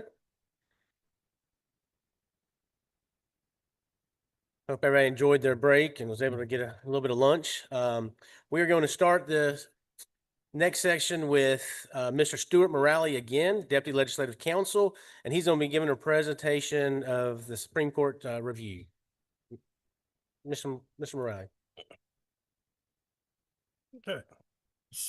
So as I think most people are aware at this point, last month, the Georgia Supreme Court issued a ruling that kind of represented a sea change in how the court has interpreted certain separation of powers provisions, especially as it applies to the ability of executive agencies of the state government to enact certain rulemaking provisions that would are designed to implement or in legislation that had been adopted by the General Assembly.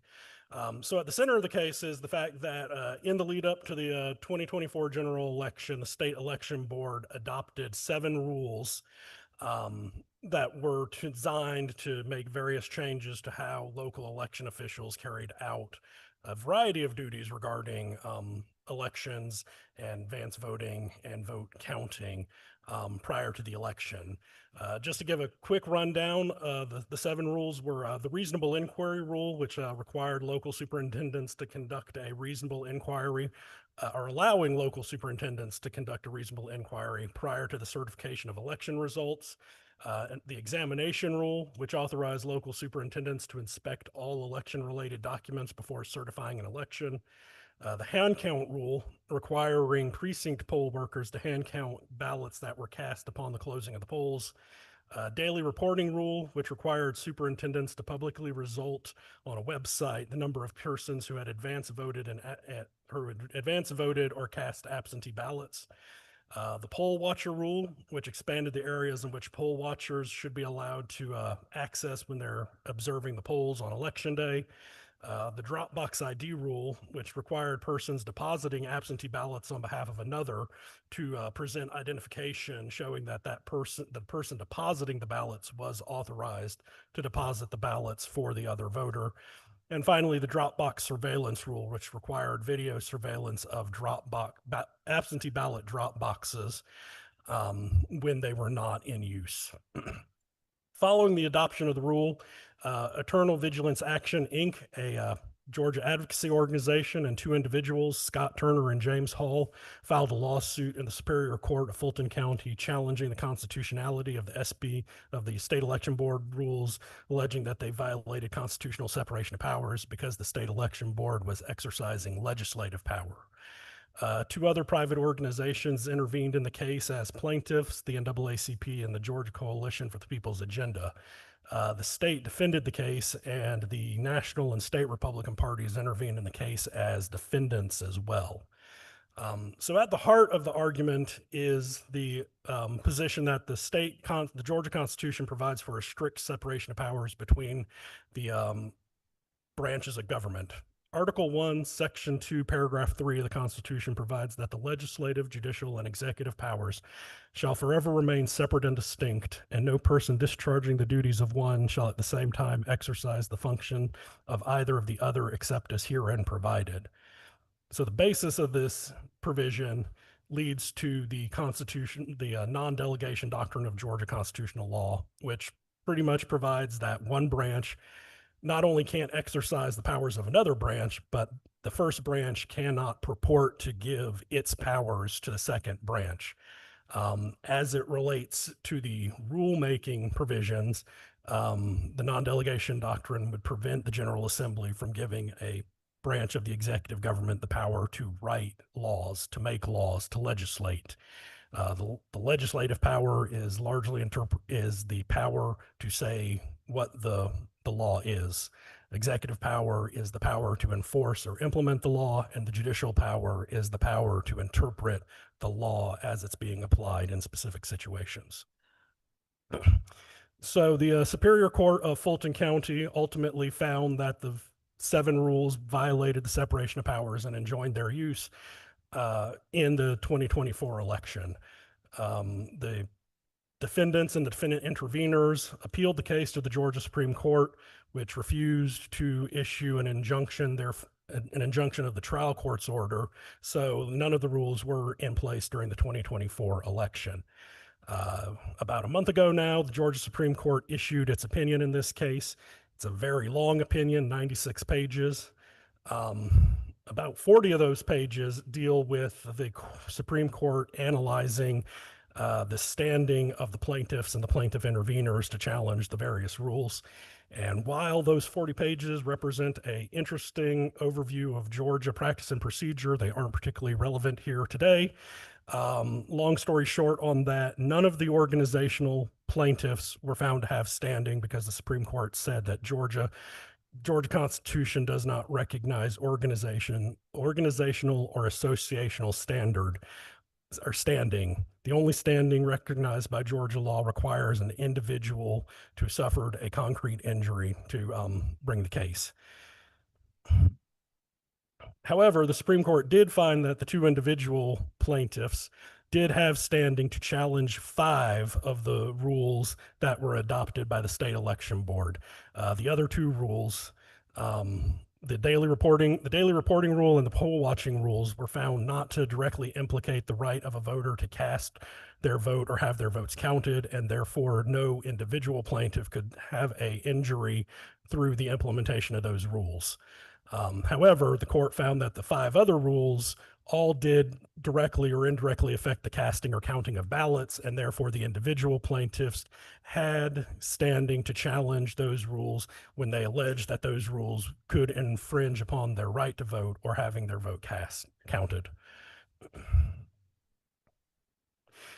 There was some analysis initially in the trial court on whether one of the individual plaintiffs, Mr. Hall, had standing to challenge the daily reporting and poll watching rules in his capacity as a member of the Chatham County Board of Elections. However, the Supreme Court decided that the trial court did not properly analyze that matter and sent the case back to the Superior Court to analyze standing on that regard. So the poll reporting and poll watching rules were just not addressed by the Supreme Court any further in the case. But when it got to an analysis on the merits of the case, the state and defendant interveners argued that a Supreme Court case from the 90s, DOT versus City of Atlanta, provided that the proper means of analyzing delegation issues was decided by this DOT case, where it had provided that where the Supreme Court upheld the ability of the General Assembly to delegate certain legislative powers to the executive branch by providing, quote, sufficient guidelines to the executive branch, and further providing that the delegation was was reasonable and necessary to the public interest. Under the DOT standard, the Supreme Court admitted that if that was the proper standard to use, then the defendant interveners would have won their case, and that the state election board would have had the power to adopt the challenge rules. However, the Supreme Court found that DOT versus Atlanta was wrongly decided. It went contrary to the much older precedent the Supreme Court had adopted regarding separation of powers, and therefore the Supreme Court overturned DOT versus Atlanta. In its place, the Supreme Court outlined a 3-step process that the court should take in evaluating delegation claims when a delegation claim is brought before the courts.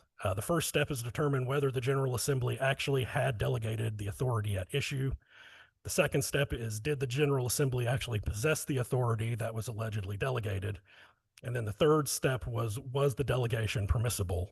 And the third step is kind of the real center of the, quote, delegation issue.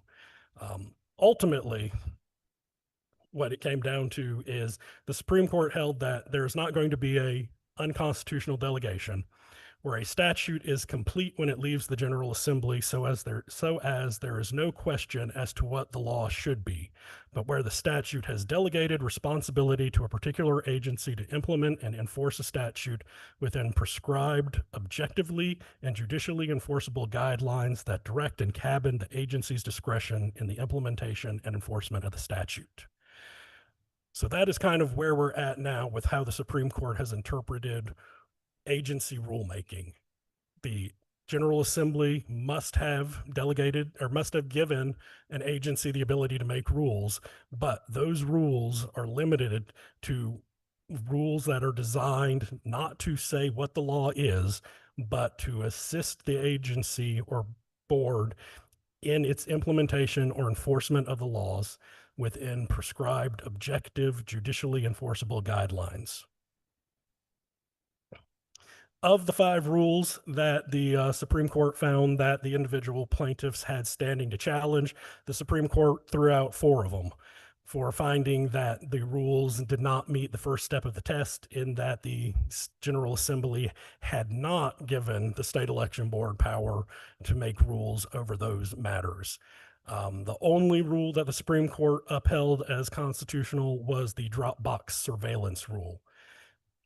In making its finding that the drop box surveillance rule was valid, to get to the first step of the test, the General Assembly had found, the Supreme Court found that the General Assembly's enactment of OCGA 22-231, paragraphs 2 and 10, which gave the state election board the authority to draft rules and regulations that are, quote, consistent with the law for the, quote, fair, legal, and ordinary conduct of primary and elections, was sufficient to allow the state election board to adopt rules for the implementation and enforcement of the election code.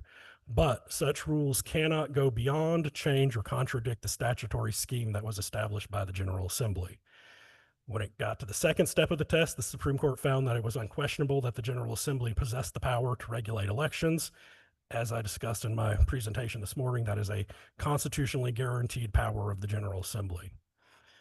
Finally, when it got to analyzing the drop box surveillance rule itself, the Supreme Court determined that the General Assembly, in enacting OCGA 21-382C, which is the law that governs the placement of drop boxes, that statute specifically required that certain number of drop boxes, that at least one drop box be placed in each county, authorized certain additional drop boxes through a set formula that the General Assembly had laid out based on county populations, and then provided that all of the drop boxes must be at an advanced voting location under constant surveillance by either election officials, law enforcement, or licensed security guards, and that the drop boxes be closed outside of the hours of advanced voting. So the Supreme Court found that that statute set a kind of uniform, complete set of rules governing the use of drop boxes. The drop box surveillance rule adopted by the state election board required that local election superintendents use video surveillance on any drop box that was closed, or that if a drop box could not be subject to video surveillance, that it be removed from public access during those hours. So the Supreme Court determined that the drop box rule adopted by the state election board was merely a rule further implementing the statute governing drop boxes itself, because all it was doing was specifying how the election superintendents were to carry out their statutorily required duty to monitor drop boxes when they were not in use for advanced voting.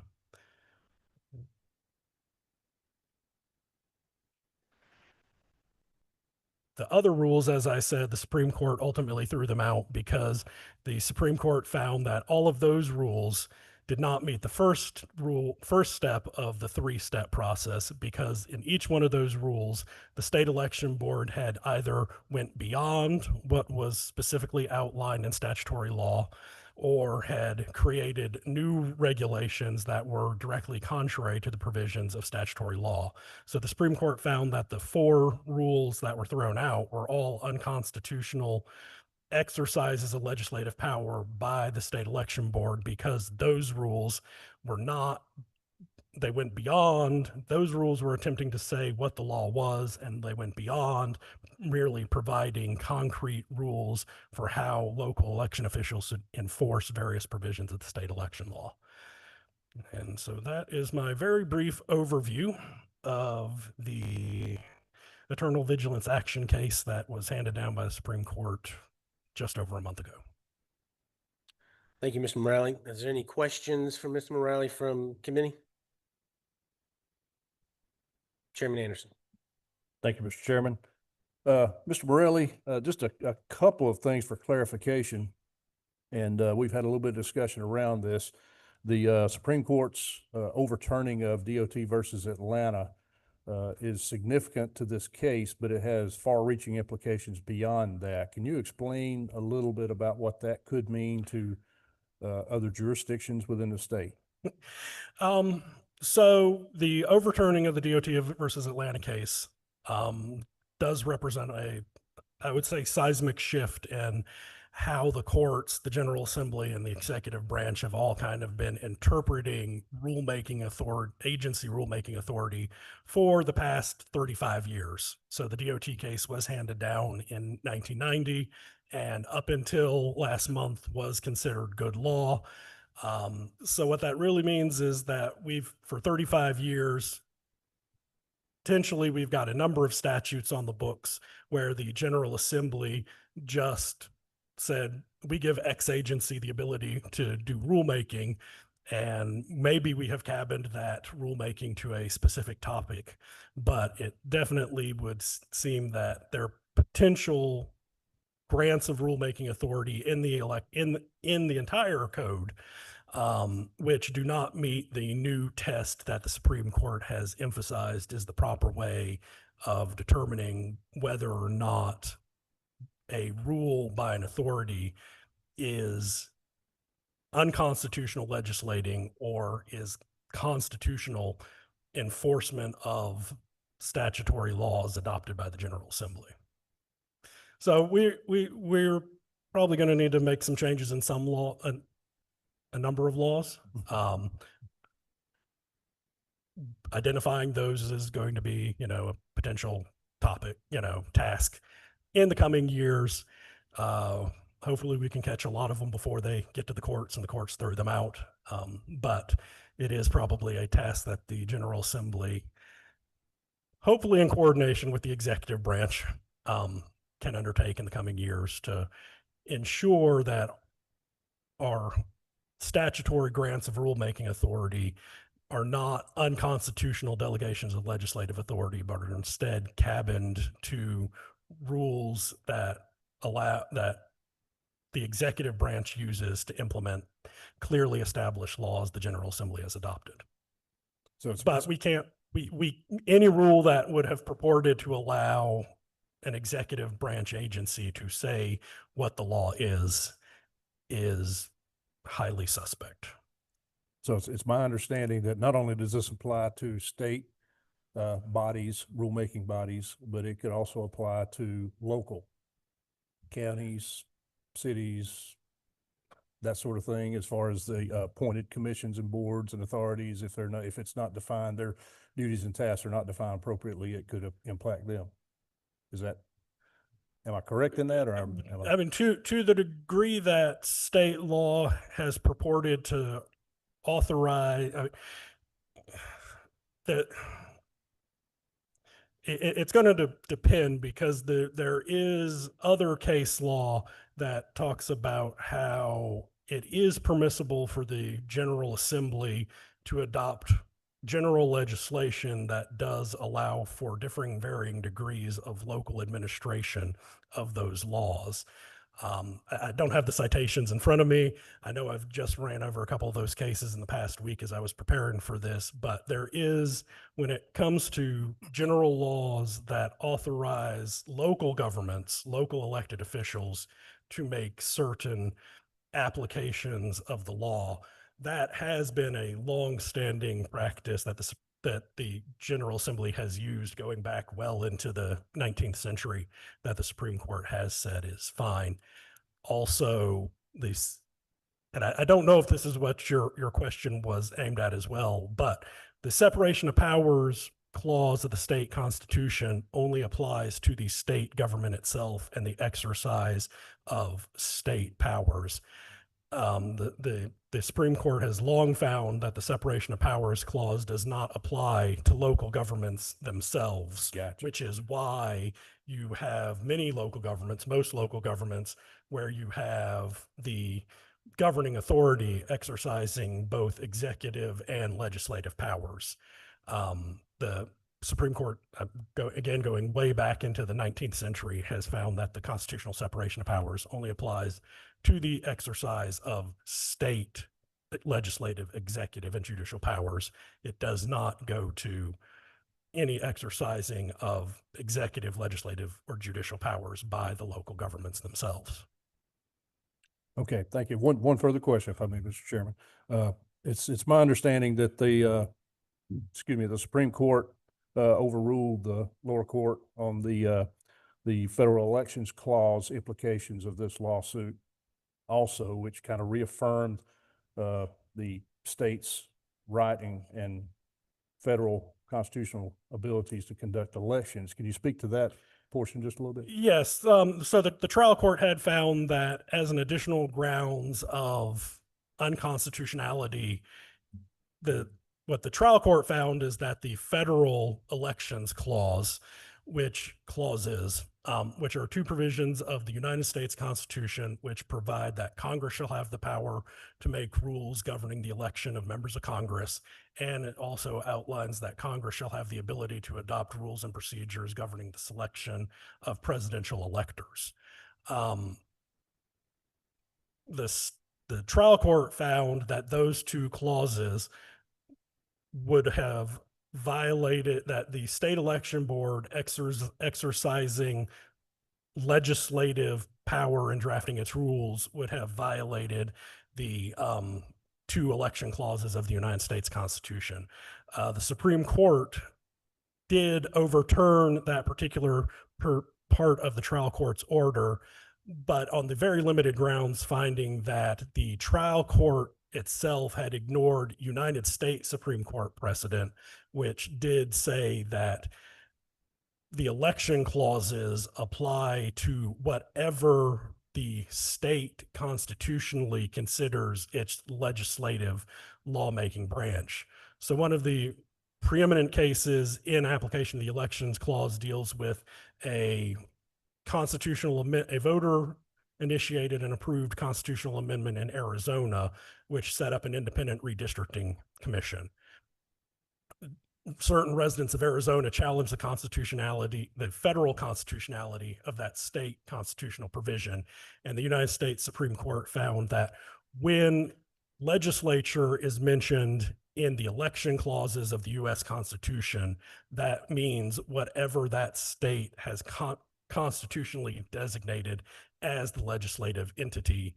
So when Arizona adopted a state constitutional provision providing that this redistricting committee had the legislative power to draw boundaries, that met the provisions of the election code, the election clause of the U.S. Constitution, for the rules to be made by the quote unquote state legislature. Clear as mud, right? Thank you. Thank you, Mr. Chairman. And as y'all noticed, we did lose two of our members who had previous engagements, but we did pick up a lot better member with Speaker Pro Tem Jan Jones. Welcome. Thank you for joining us. And I think you had a question. I had a question. Thank you, Stuart. Could you explain in layman's terms the effect, in your opinion, of the state Supreme Court decision? It was a unanimous decision either in late 23 or 24 that led to a number of, to a whole slew of local legislation changing the appointment of local election boards. And my recollection was that the Supreme Court decision maybe it regarded development authorities, but they gave a decision that was broader than that. if you could explain that significance. Yes, ma'am.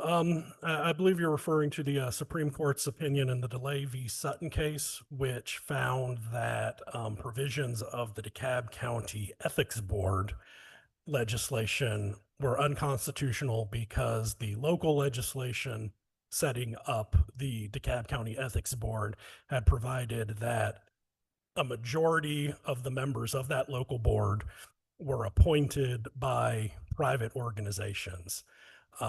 Those appointments, and I'm doing this from memory, the local Chamber of Commerce had some appointments. The local Bar Association had some appointments. A caucus of university presidents within DeKalb County had the ability to appoint members, and the majority of the universities in DeKalb County are private colleges or universities. I don't remember if there were others, but the Supreme Court found that the Constitution, there's a separate provision of the Constitution which talks about how, and I'll just pull it up so that I got in front of me. Article 1, Section 2, Paragraph 1 of the Constitution provides that all government of right originates with the people, is founded upon their will only, and is instituted solely for the good of the whole. Public officers are trustees and servants of the people, and at all times amenable to them. And then paragraph 2 of that same section talks about how the people of the state have the inherent right to regulate their internal government, and at all times shall have the right to alter and reform state government as the public good requires. So the Supreme Court found that those two provisions of the state constitution require that if a body is going to be carrying out governmental powers, that the appointing authority of the members of that body are governmental actors who are ultimately responsive to the people. So as it applied in the DeKalb County ethics case, the Supreme Court found that no matter how responsive the Chamber of Commerce, the County Bar Association, or the college presidents were, none of them can forcibly be made to alter their positions by the people of DeKalb County. None of them are subject to election or subject to recall through their roles. So the Supreme Court in the DeLay case stated that if appointments to government bodies have to originate with somebody, some entity that is ultimately responsive to the people.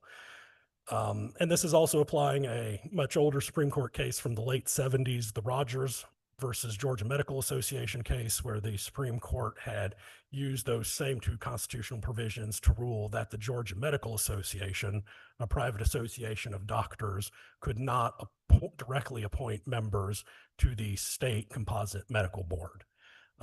So DeLay applying at the local level, Rogers applying to state boards. But what's clear is that under the Rogers and DeLay cases, to have the ability to appoint somebody to a board that is carrying out governmental powers, the appointing authority must be a governmental actor. As it comes to state election, as it comes to local election boards, which I think was at the heart of your question, we have done a number of bills over the years revising provisions of local election boards. As I briefly hit upon this morning, for 60 years, the General Assembly has been adopting local legislation for individual counties, setting up local boards of election or boards of election and registration to carry out the rules of election superintendents and registrars. A number of those pieces of legislation provide for the appointment of a county board of elections, where typically it's a 5-member board. One of the major political parties gets 2 appointments to the board. The other major political party gets 2 appointments to the board, and a quote nonpartisan member is in a variety of manners the 5th person who is appointed to the board.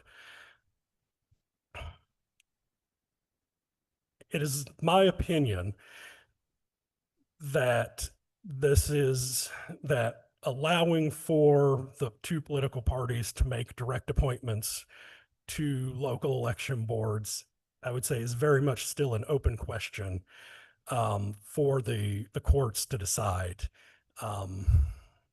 as to whether or not the political parties themselves, either at the state or at the county level, were within what the people of Georgia envisioned as being responsive to the people at the time the two applicable constitutional provisions were adopted.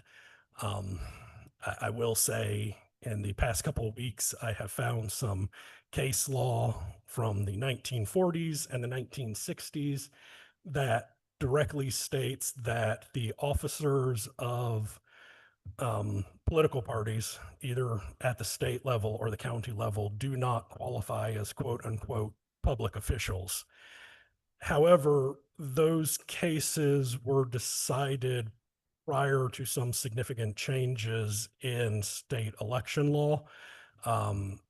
As I briefly mentioned this morning, since the election code was adopted in 1964, it has provided for the establishment of executive committees of both the state parties and the county parties of each of the two political parties.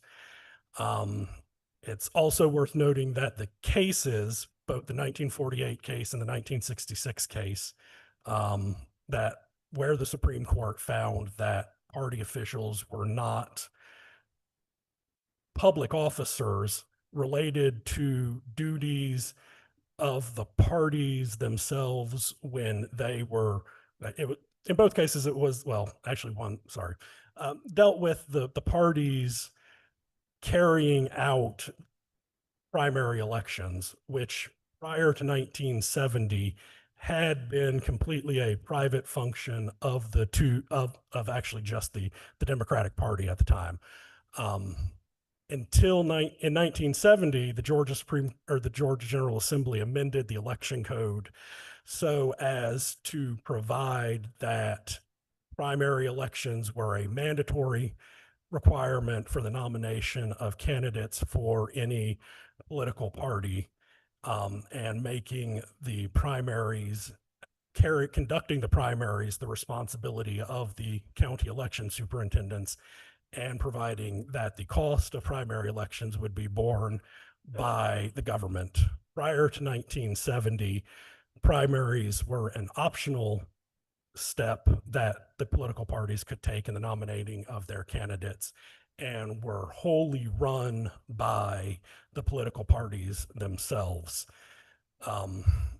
So the case law dealing with the case law that addressed whether or not party officials were public officials were frankly part of a larger effort by the Georgia Supreme Court to distinguish, in my view, certain rulings of the United States Supreme Court, which had attempted to find, especially in the Allgood case out of Texas in 1944, which found that the Texas Democratic Party's all-white primary was unconstitutional because it was a state action. My reading of the Georgia Supreme Court cases regarding party officials seems to be a reaction to that case. And so anyway, it's very complicated. I don't think there's a simple answer as to how party officials necessarily can be viewed in regards to the delay in Sutton cases, because it's probably going to require an in-depth analysis of when those constitutional provisions were added into the Constitution, how the people of Georgia viewed them at the time, and how the people of Georgia viewed the political parties at that time as well, if we're going to use the analysis process that the Supreme Court has shown that it is using in interpreting, the Georgia Supreme Court has used in analyzing constitutional matters.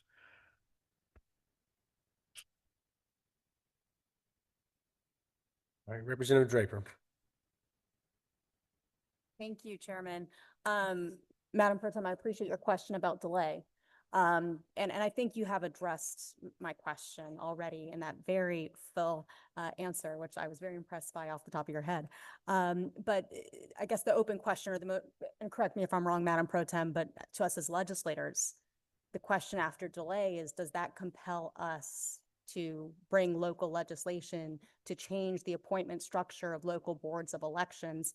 You know, my understanding from reading the order is that it doesn't necessarily, or it's a gray answer.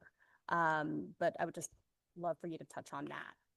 Yes, ma'am. My opinion is it is very much a gray area. I don't believe until the courts specifically rule on the matter of whether or not the political parties qualify sufficiently as being responsive to the people. Until the Supreme Court rules on that matter, I don't think there's necessarily an obligation of the General Assembly to act. What I will say is, for any of these counties where there is a potential question, amending the legislation could, of course, remove any doubt that could exist by making it clear that some sort of governmental authority is the ultimate appointing authority of all of the members of the Board of Elections. So the General Assembly can, through local legislation, remove any question of invalidity, potential invalidity, but I don't currently see it as necessarily a required step at this time. Like so much with election law, it's at the discretion of the General Assembly to determine what they believe is best.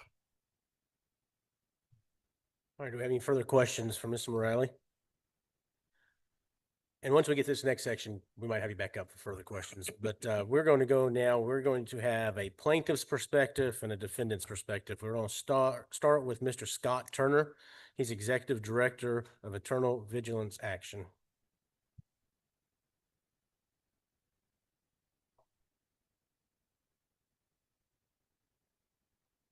Thank you, Chairman, members of the committee. If you'll turn to your blue sheet, page 3, halfway down. I'm sorry. Kicked into it. Y'all didn't get that joke, but they did. Promise.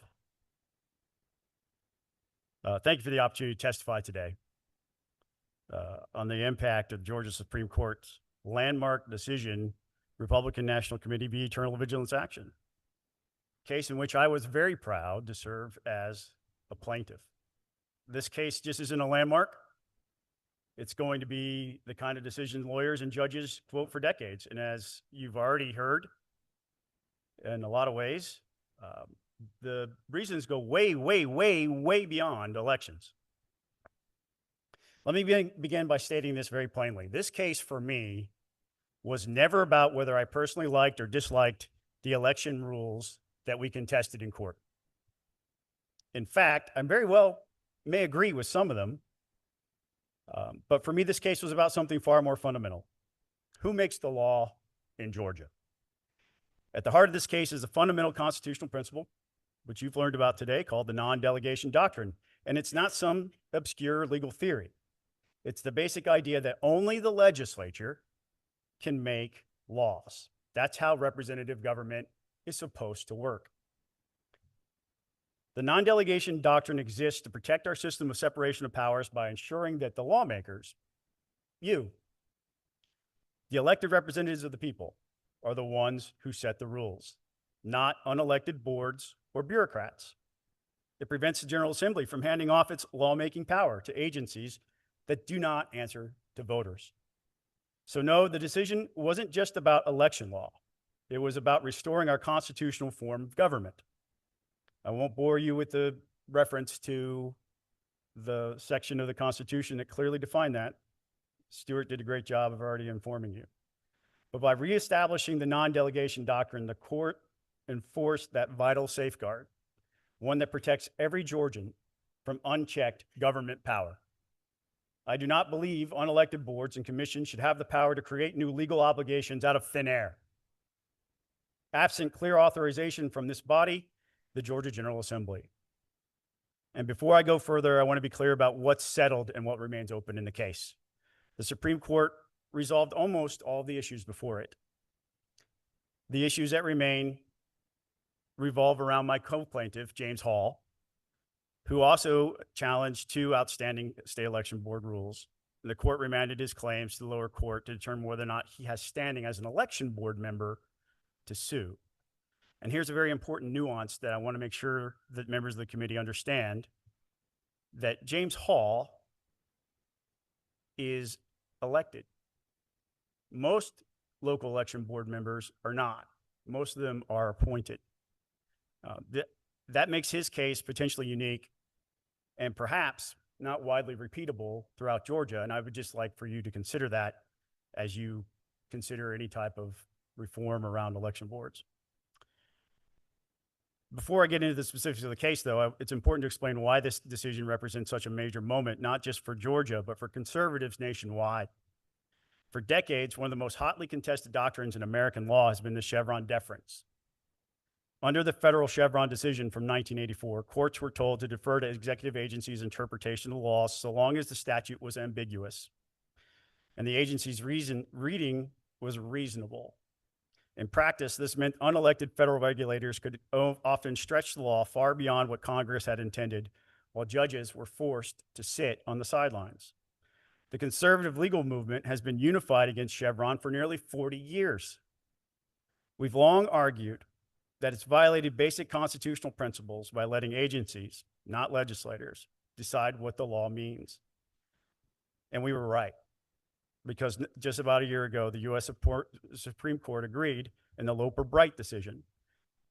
That decision overturned Chevron, restoring the constitutional requirement that courts, not bureaucrats, must say what the law is, or interpret what the law is. That decision was celebrated as a major victory of separation of powers and a blow against the administrative state. But here in Georgia, we had been living under our own version of Chevron for decades. That was the case that you've learned about today, Department of Transportation versus City of Atlanta, or DOT v. Atlanta for short. Decided in 1990, DOT v. Atlanta upheld a law that let an agency approve or deny eminent domain cases based on vague criteria like whether a project was, quote, reasonable, or, quote, in the public interest. The court at the time said that that was good enough to avoid violating the separation of powers, but in reality, that decision gave the agencies across Georgia enormous freedom to create binding rules under nothing more than broad platitudes.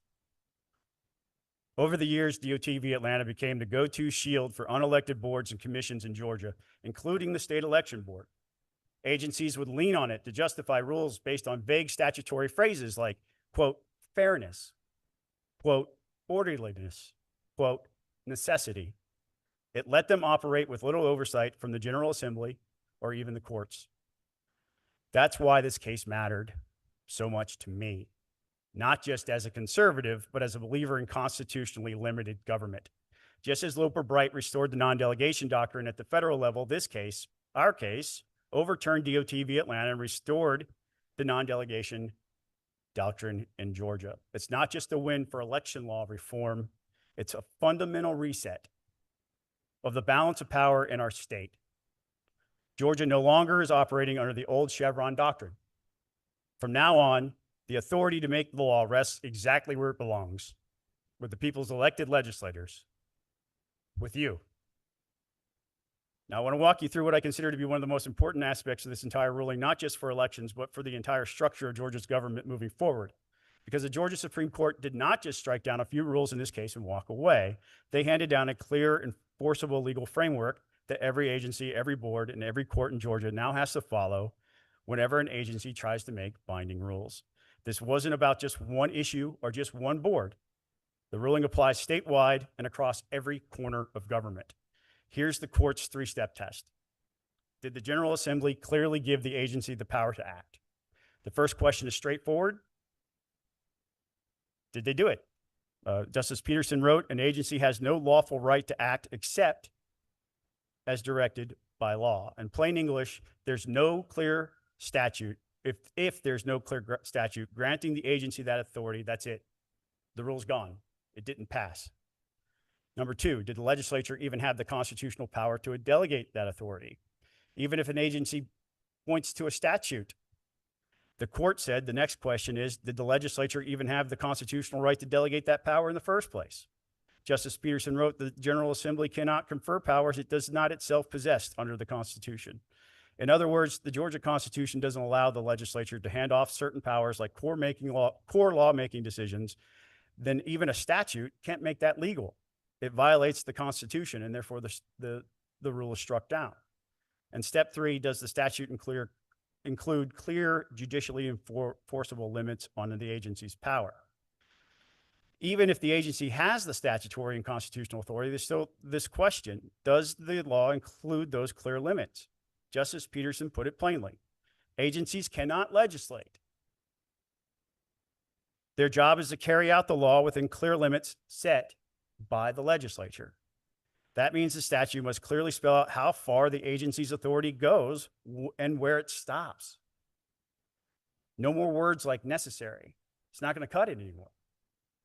If the statute's too vague or leaves too much to the agency's judgment, the rule fails the final step and it's invalid. Any one of those steps. This is not a, if it goes to past 1, we go to 2. It's any one of those steps, the rule is invalid. This legal test isn't flexible. It doesn't give agencies the benefit of the doubt. If a rule fails any of it, it's gone. And that's exactly the way it should be. It puts the responsibility for writing laws and making policy squarely back on your shoulders, where our Constitution says it belongs. Agencies now have to stay in their lane. They can no longer only act when you, the elected lawmakers, clearly and constitutionally, or they can only act when you constitutionally authorize them to do so. To see how the test works, I'll walk you through each one of the rules. The reasonable inquiry rule. This rule required local election boards to conduct a reasonable inquiry before certifying election results, but the court found that OCGA 21-2-493 fully outlines the certification process and leaves no room for adding extra duties like this. Certification is supposed to be a simple ministerial task and not open to some sort of fishing expedition or an investigation. The court struck it down at step 1 because there was no statutory authority for the rule. Now let me talk for a second before I go for the rest of them about the importance of certification, because some commentators have created a narrative that certification should be discretionary. That view illustrates a complete lack of understanding of the role of certification under Georgia law. Certification isn't just some sort of bureaucratic rubber stamp. It's what unlocks the courthouse doors. Without certified election results, nobody, no voter, no candidate, has the legal standing to challenge an election in court, even if there's been a clear error or even potential fraud. The certified count is what allows those challenges to move forward. Without it, the wheels of justice are frozen in place. That's exactly why certification has to remain strictly ministerial, just counting the votes and putting the official number on the books and nothing more. It's not the time or place for vague investigations or fishing expeditions by local election boards. Unlike state agencies, most local election boards in Georgia operate under unique local legislation. That means the rules for who can serve on these boards, their qualifications, how they're appointed or elected vary from county to county. The common thread: you have to live in the community where you serve. You can't be in a partisan office. But beyond that, each county has its own rules passed by the Georgia General Assembly in local legislation. There are few, if any, trained investigators in those roles. Now, if a local board member suspects something's wrong, nothing in the law stops them from sounding the alarm or encouraging potentially aggrieved candidates to file a legal challenge. That's what the judicial process is for. But certification itself must stay clear, mechanical, and by the book, because without it, nobody can get their day in court. That's the safeguard our case protected. The examination rule. This rule allowed individual election board members to review election documents outside of formal meetings and without limits. However, OCGA 21-2-493B only permits document reviews in very narrow cases. The SEB's rule went far beyond what the law permits, and Justice Peterson stated the examination rule is inconsistent with and thus not authorized by the statute, as invalid at step 1. The hand count rule. This rule required poll workers to conduct a hand count of ballots after the polls closed, including sorting ballots into stacks of 50, even before running them through tabulators. But here's the problem with that. Georgia law is already crystal clear on how this is supposed to happen. Under state law, 21-2-436 and 454 and 485. Ballots are required to be processed by optical scanners or tabulating machines, and that process is supposed to begin immediately after the polls close. The law leaves no room for delaying the count or manually unsealing ballot boxes and sorting them into piles. The court found that the SEB didn't just stretch its authority here, it flat out contradicted the law the General Assembly passed. The hand count rule directly violated the statutory requirement for immediate tabulation using the machines. As the court put it, the hand count rule is inconsistent with the election code because it allows poll officers to delay the tabulation process until the day after Election Day, in contravention of the statute's requirement that tabulation occur as soon as the polls are closed. Because of this direct conflict with the law, the court struck down this rule at step 1. The SEB had no legal authority to override the clear instructions of the election code. Further, I question the wisdom of wanting people to create additional opportunities for fraud by physically handling ballots in this manner and violating basic rules of chain of custody. Daily reporting rule. This rule required counties to publicly report daily tallies of early and absentee voting activity. The court didn't rule on this one's legality, not on its merits. Instead, it knocked it back down to the lower court so that my co-plaintiff, James Hall, could potentially pursue it if he is ruled by the lower court to have standing. The poll watcher rule expanded where poll watchers could go during the election process. Again, I did not have standing according to the court, neither did my organization, and Mr. Hall is still has the option to pursue that. Dropbox ID rule. This rule required anyone delivering another person's absentee ballot at a Dropbox to present ID and complete paperwork. But the law, again, 21-2385 already spells out exactly who can deliver absentee ballots, family members, household members, a few others. It does not impose any ID or paperwork requirements on those individuals. So the SEB didn't just stretch its authority here, they directly contradicted the law by adding restrictions the General Assembly never approved. The court made it clear the SEB violated the statute by imposing new rules on a process the legislature had already fully defined. Because it directly conflicted with state law, rule was struck down at step 1. And then the Dropbox surveillance rule, which required videotapes of the Dropboxes. This is a clear example of how a rule could pass. Justice Peterson wrote, the Dropbox surveillance rule thus serves a necessary gap-filling function and promotes uniformity by providing a specific method of compliance with the statute. And I think there's a lesson for you to take from that when you decide to revisit some of the more vague aspects of not just election code, but all of our laws. The clear message from the court is that in every rule that the court struck down, it's not about whether the rule itself is good or bad policy. I don't think the state election board set out to do bad things. I don't think that was their intent. But that wasn't what it was about. It's about whether the agency had legal authority to impose those rules. And it's clear. Constitutional authority has to come from the General Assembly or the rule doesn't stand, period. 4 of these 7 rules were struck down because the SEB didn't just stretch its authority, it violated the law. Only the one rule stayed within the law and clarified an existing statutory requirement. And the other 2 rules are pending. And a big part of the case is about standing, as Mr. Morelli pointed out. While the headlines have mostly focused on state election boards' overreach, the reality is that the bulk of this ruling wasn't even about the rules themselves. It was about who has the right to challenge them in court. Standing, who can sue, took up most of the court's time. We had an hour for oral argument for each side, 45 minutes from the intervening defendants were taken up on standing. It's no exaggeration to say the court fundamentally reshaped how standing works in Georgia election cases. Here's the short version. The court ruled that voters have standing, individual voters have standing to challenge election rules that directly affect how votes are cast or counted. That's why I, as a voter, had standing to challenge 5 of the 7 rules we brought in court. If the rule impacts how ballots are cast, counted, or collected, voters can sue as individuals, and that is now firmly settled. And this is key. The court also ruled that organizations can't bring these lawsuits anymore. It doesn't matter we spend money opposing a rule, file public comments, or advocate against it, that's not enough. From now on, only individual voters directly affected by a rule can sue, not organizations, no matter how passionate they are about election policy. And this wasn't just about my organization. Eternal Vigilance Action of the Republican National Committee wasn't about us. Other plaintiffs in the case, the ACLU of Georgia, NAACP, they were also impacted under this ruling, and none of us, including all of us, could be able to bring these cases moving forward. And here's where it gets downright funny. The case is literally titled Republican National Committee versus Eternal Vigilance Action.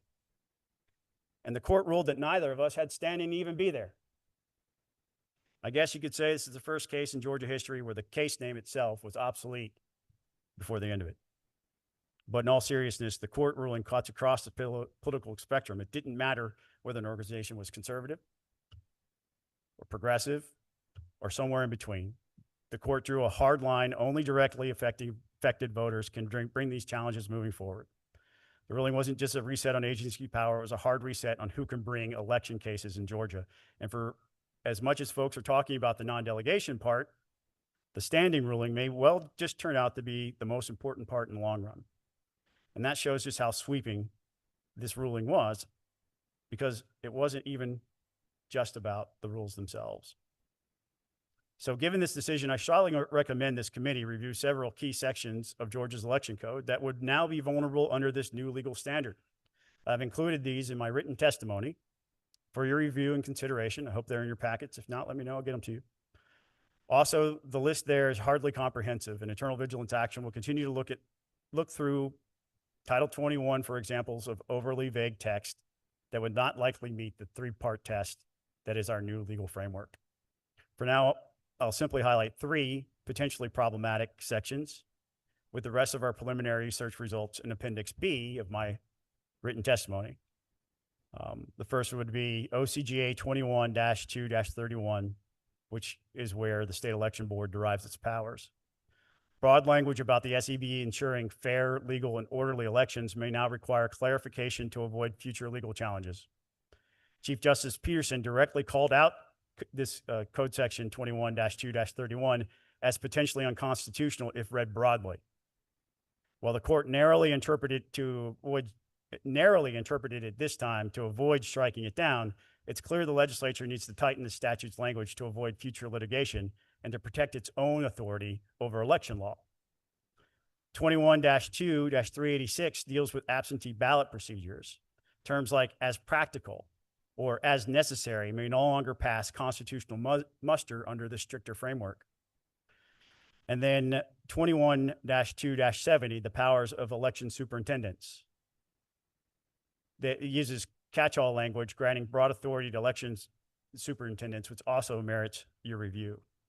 Also, in my written testimony, I've included materials for your review, including a research paper I co-authored with the R Street Institute that was published just last week, called Lessons from the States, Building Trust in Georgia Elections. It includes some things we've done very well here and policy recommendations that are not related to this court case. You'll also find rulings from all the court cases I have mentioned or am about to mention here, or that you've heard about.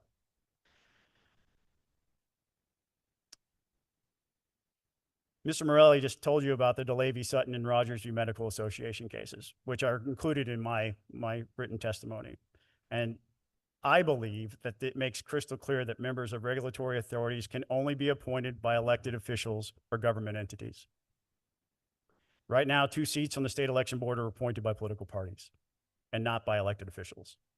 If that's challenged, and I've heard credible talk that it's going to be, it's very possible the courts could rule that this arrangement violates Georgia's constitution. If that happens, the SEB's entire makeup could be deemed unconstitutional, which would trigger a major disruption to our state's election oversight structure. And I raise it here because lawmakers ought to be proactive rather than caught off guard later. I also want to take some time to recognize something unusual about this case. While the RNC and the Georgia GOP fought against us in court, many courageous, constitutionally grounded Republicans, including sitting members of the legislature, former lawmakers, attorneys, advocates, filed amicus briefs in support of what we were trying to do.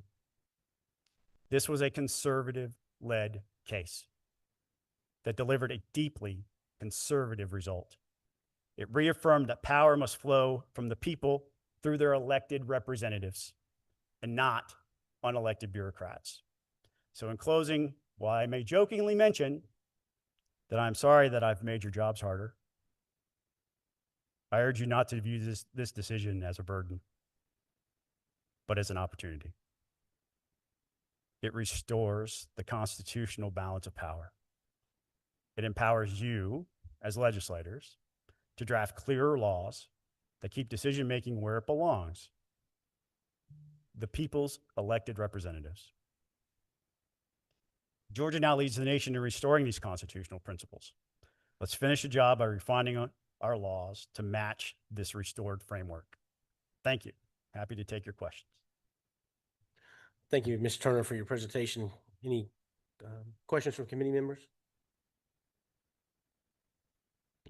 All right, thank you. We appreciate it. Thank you. We'll now move to the defendant's perspective, which is Mr. Brad Carver. He is chairman of the 6th District Republican Party and chairman of the Georgia GOP Election Confidence Task Force.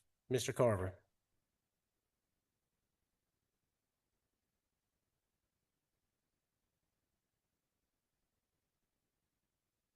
Thank you, Mr. Chairman, Mr. Vice Chairman, members of the committee.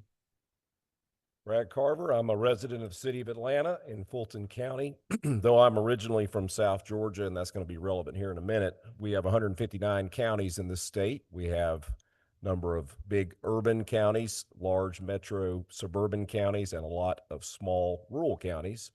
And everything that this legislature does and the state election board does impacts all 159 of those counties. And so when we make policy decisions, we have to be mindful that broadly applicable laws might have different results in rural counties versus large counties. And so I want to commend this committee's opportunity with our election boards, county election boards coming forward, that getting a perspective from urban, suburban, and rural counties is a good idea because things are different in parts of the state versus other parts of the state. I want to thank Legislative Counsel Stuart Morelli and my friend Scott Turner, who I've known since even before he was elected to the legislature, on their very good summary of the Eternal Vigilance case. I did want to start off, I had talked to the committee members. There's been 2 other recent cases that are relevant here to consideration to this study committee as well as going forward, and specifically one of them references the Eternal Vigilance case. So the 11th Circuit ruled in the Catoosa GOP Republican Party case. This involves an issue that certainly concerns both of our major parties in the state, and that is the qualification of candidates for office by the major parties. And in that case, the Catoosa GOP challenged the certain members of Republican candidates that were qualifying for office for county office in Catoosa County. Ultimately, a Superior Court case forced them to go ahead and qualify those individuals to run for office. They were then challenged in federal court, and the lower court dismissed on a motion to dismissed the plaintiff's suit. The 11th Circuit has reversed that decision. And so this is a topic of consideration that we need to be mindful of going forward. And of course, it impacts both Republicans and Democrats. We have open primaries in the state, and how we qualify candidates is going to be particularly important. I did want to point to the language. The plaintiffs in that case cited their First Amendment rights to freedom of association and freedom of speech stemming from being forced to include candidates on the Republican primary ballot, and also the rejection of their proposed ballot questions. Because again, as we have learned from Mr. Morelli earlier today, our primaries are done by private political parties, and those ballot questions are submitted by the parties, and those are included on the primary ballots of both of the major parties going forward. So, but I do want to make clear that that ruling was not on the merits. It was a procedural question.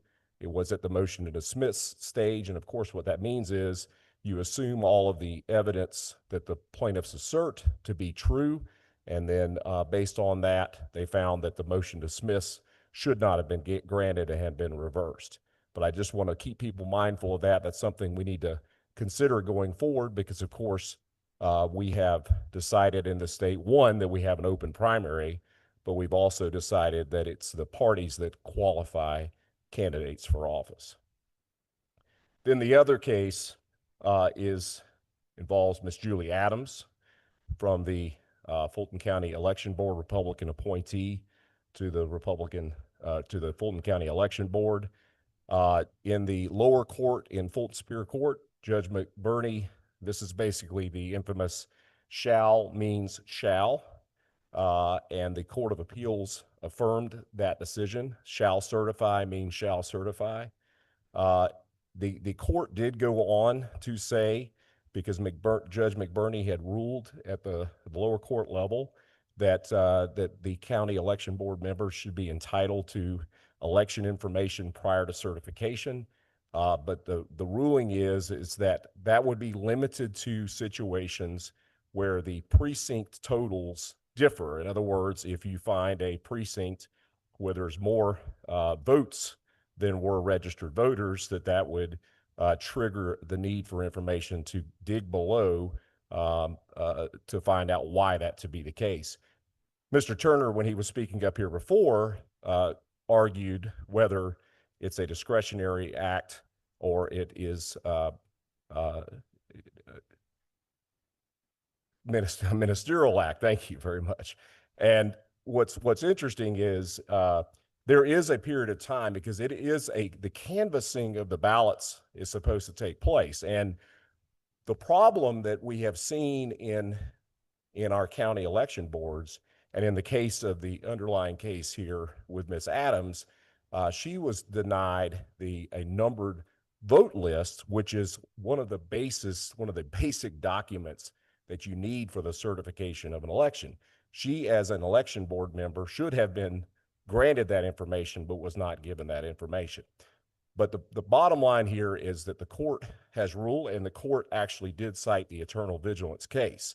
And at the end of the day here, I think this is important for everybody to understand, but we have also learned through all of the discussion around all of the case law here that ultimately it is the legislature that makes these decisions. Speaker Pro Tem Jones asked this question earlier. This is a big topic, how we appoint members to the election board, what the powers of those election board members are, and it's a hugely important issue. So go back to my point from before. We have 159 counties. Those counties are very different in certain circumstances, but ultimately everyone needs to feel that their vote matters, whether they're in a big urban county or in a rural part of the state. And at the end of the day, we have got to try to make sure we have a system where everybody feels like their voice is going to be heard, and that we have transparent elections. So I think it's important as we move forward with this study committee that we take this into account. I think that if you go back historically back to 2021, I've been working on these issues since after the 2020 election. And the truth is this legislature has done a very good job of being mindful of these issues. You have passed laws that the numbers bear out, and we're sitting here on the day of our All-Star game coming back to Georgia tonight of historic record turnouts. You heard that from Blake Evans today earlier. After the passage of Senate Bill 202, we have had historic turnout, and at the end of the day, from our perspective, we think that every legal vote should count, and that everyone should feel like their vote can be trusted. But the other part of the equation here is everyone should have the expectation that all votes are equal. So if someone is allowed to vote that is not legally authorized to vote, that devalues the vote of that individual. So we have gone back historically. After the 2018 election, you saw a lack of confidence of voters from the left. After the 2020 election, you certainly saw that from the right. I think this legislature has taken a very measured approach to make it easy to vote and hard to cheat in the state. I applaud you for all those efforts. I applaud the fact that you're doing this study committee. So let's turn now to the eternal vigilance case. I think you did hear a very good summary. I'm not going to go back through all of these arguments. You've heard about these 7 rules. And actually the question before you today is, what do we do at this point going forward? Because our Georgia Supreme Court has spoken. Notice what we heard. Under the DOT case, the grant of authority to the state election board was very broad. And in this case, we cited very appropriately that the power that was granted to the state election board is the same power that is given to very many of your state government agencies, executive branch agencies here. And this eternal vigilance case has broad application. So one of the things we do need to look at, and you heard this directly from Mr. Turner, we need to look at the grant of authority that's given to the state election board, because it was a very general, broad grant of authority. Going forward, I think we have to be mindful of this decision and make sure that the state election board is given appropriate authority going forward. And we have a great blueprint for exactly how to do that. In this case, the Dropbox surveillance rule was found constitutional because it was a gap filler. The rule that was put in place by the state election board filled in gaps. And from the analysis from the Supreme Court, it's very clear that the state election board had the authority to do that. Now, going back, armchair quarterbacking this, when we analyzed this and we looked at the broad grant of power to the state election board, in my mind, it was very clear that 6 of the 7 rules had exactly that. There was direct statutory authority that we could point to in combination with the grant of power to the state election board for them to be able to promulgate these rules. Now, because of the overruling of the 1990 case here, that's not the case going forward. And so that's what this committee is going to have the opportunity to do. From this last session, as in House Bill 397, a number of these rules were proposed to be codified. So at the end of the day here, if we feel like the public policy of these rules is good, then they should be codified into legislation, because that will simply answer exactly what the Supreme Court said here. Because it's very clear that constitutionally, you, the legislature, have the power to do that. You control the process and methods of elections. Therefore, you have the power to promulgate what was done by rule make it into statutory authority. So, and I will point to this. The one rule where we had a question on that would have been the hand count rule. However, there was a very good public policy reason for doing so. And if you think about the grant of power to the state election board, where it says we need to have uniform application of the laws across the state, that means all 159 counties. In the case of the hand count reconciliation rule, you have approximately 30 counties in the state that are doing that, which means that there's all 129 counties that are not doing it. Now, interestingly, if you dig down into who those counties are, some of them are rural, some of them are large suburban, some of them are even in the metro area that are able to accomplish that. Mr. Turner cited that when it said immediately upon closing of the polls, well, the way the counties have handled that is they are able to do a hand count reconciliation while they're also transmitting the results. In other words, they're able to process and tabulate through the tabulation cards the election results while they're simultaneously making sure that the number of votes that's cast is equal to what are on those cards. That's the whole point of what the basis for having a hand count reconciliation.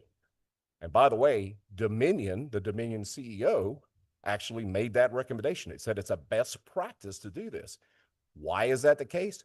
We saw it play out in the 2020 election.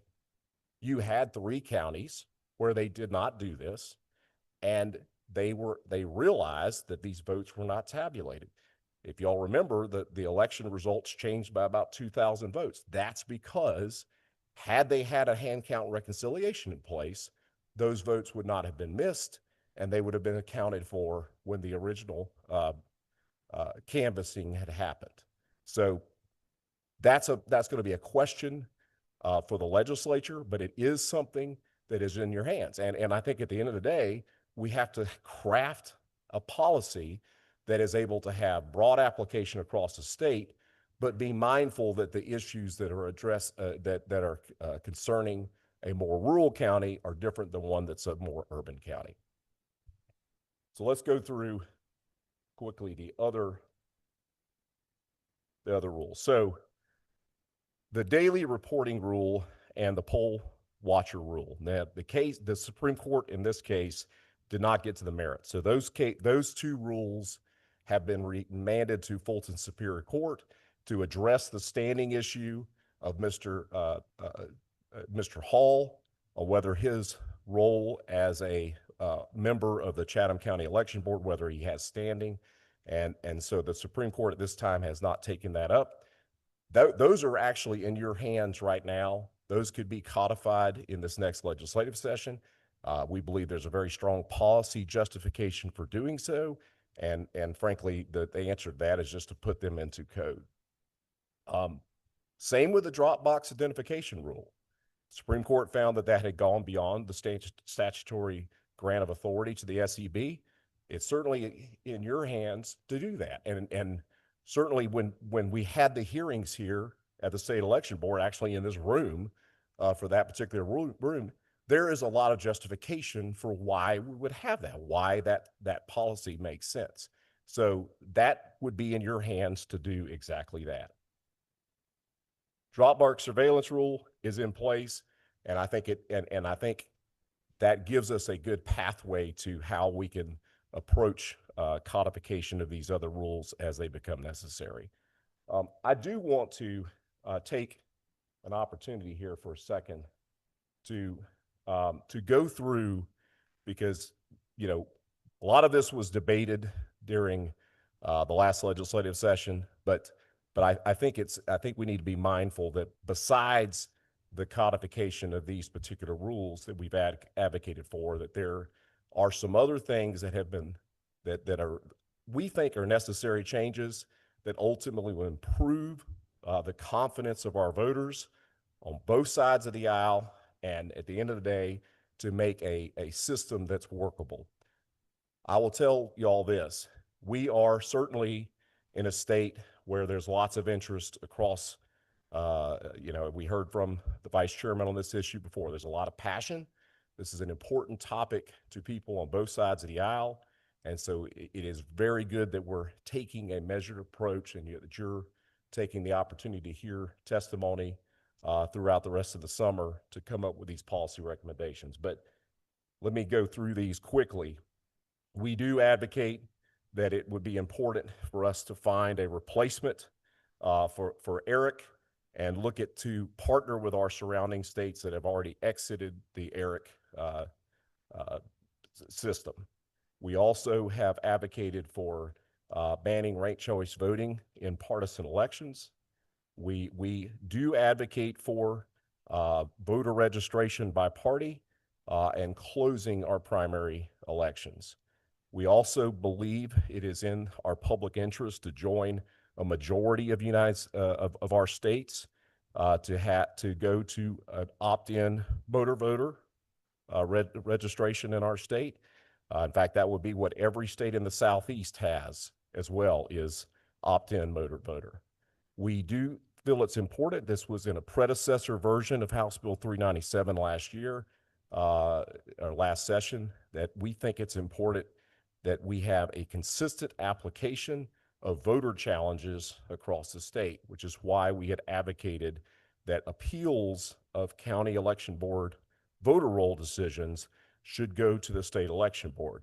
We think those challenges, that you should not have to pay for those challenges. And we think at the end of the day, where appellate action is required to remove invalid registrations from the rolls, that the counties in those cases should have to pay attorney's fees. We think that's important.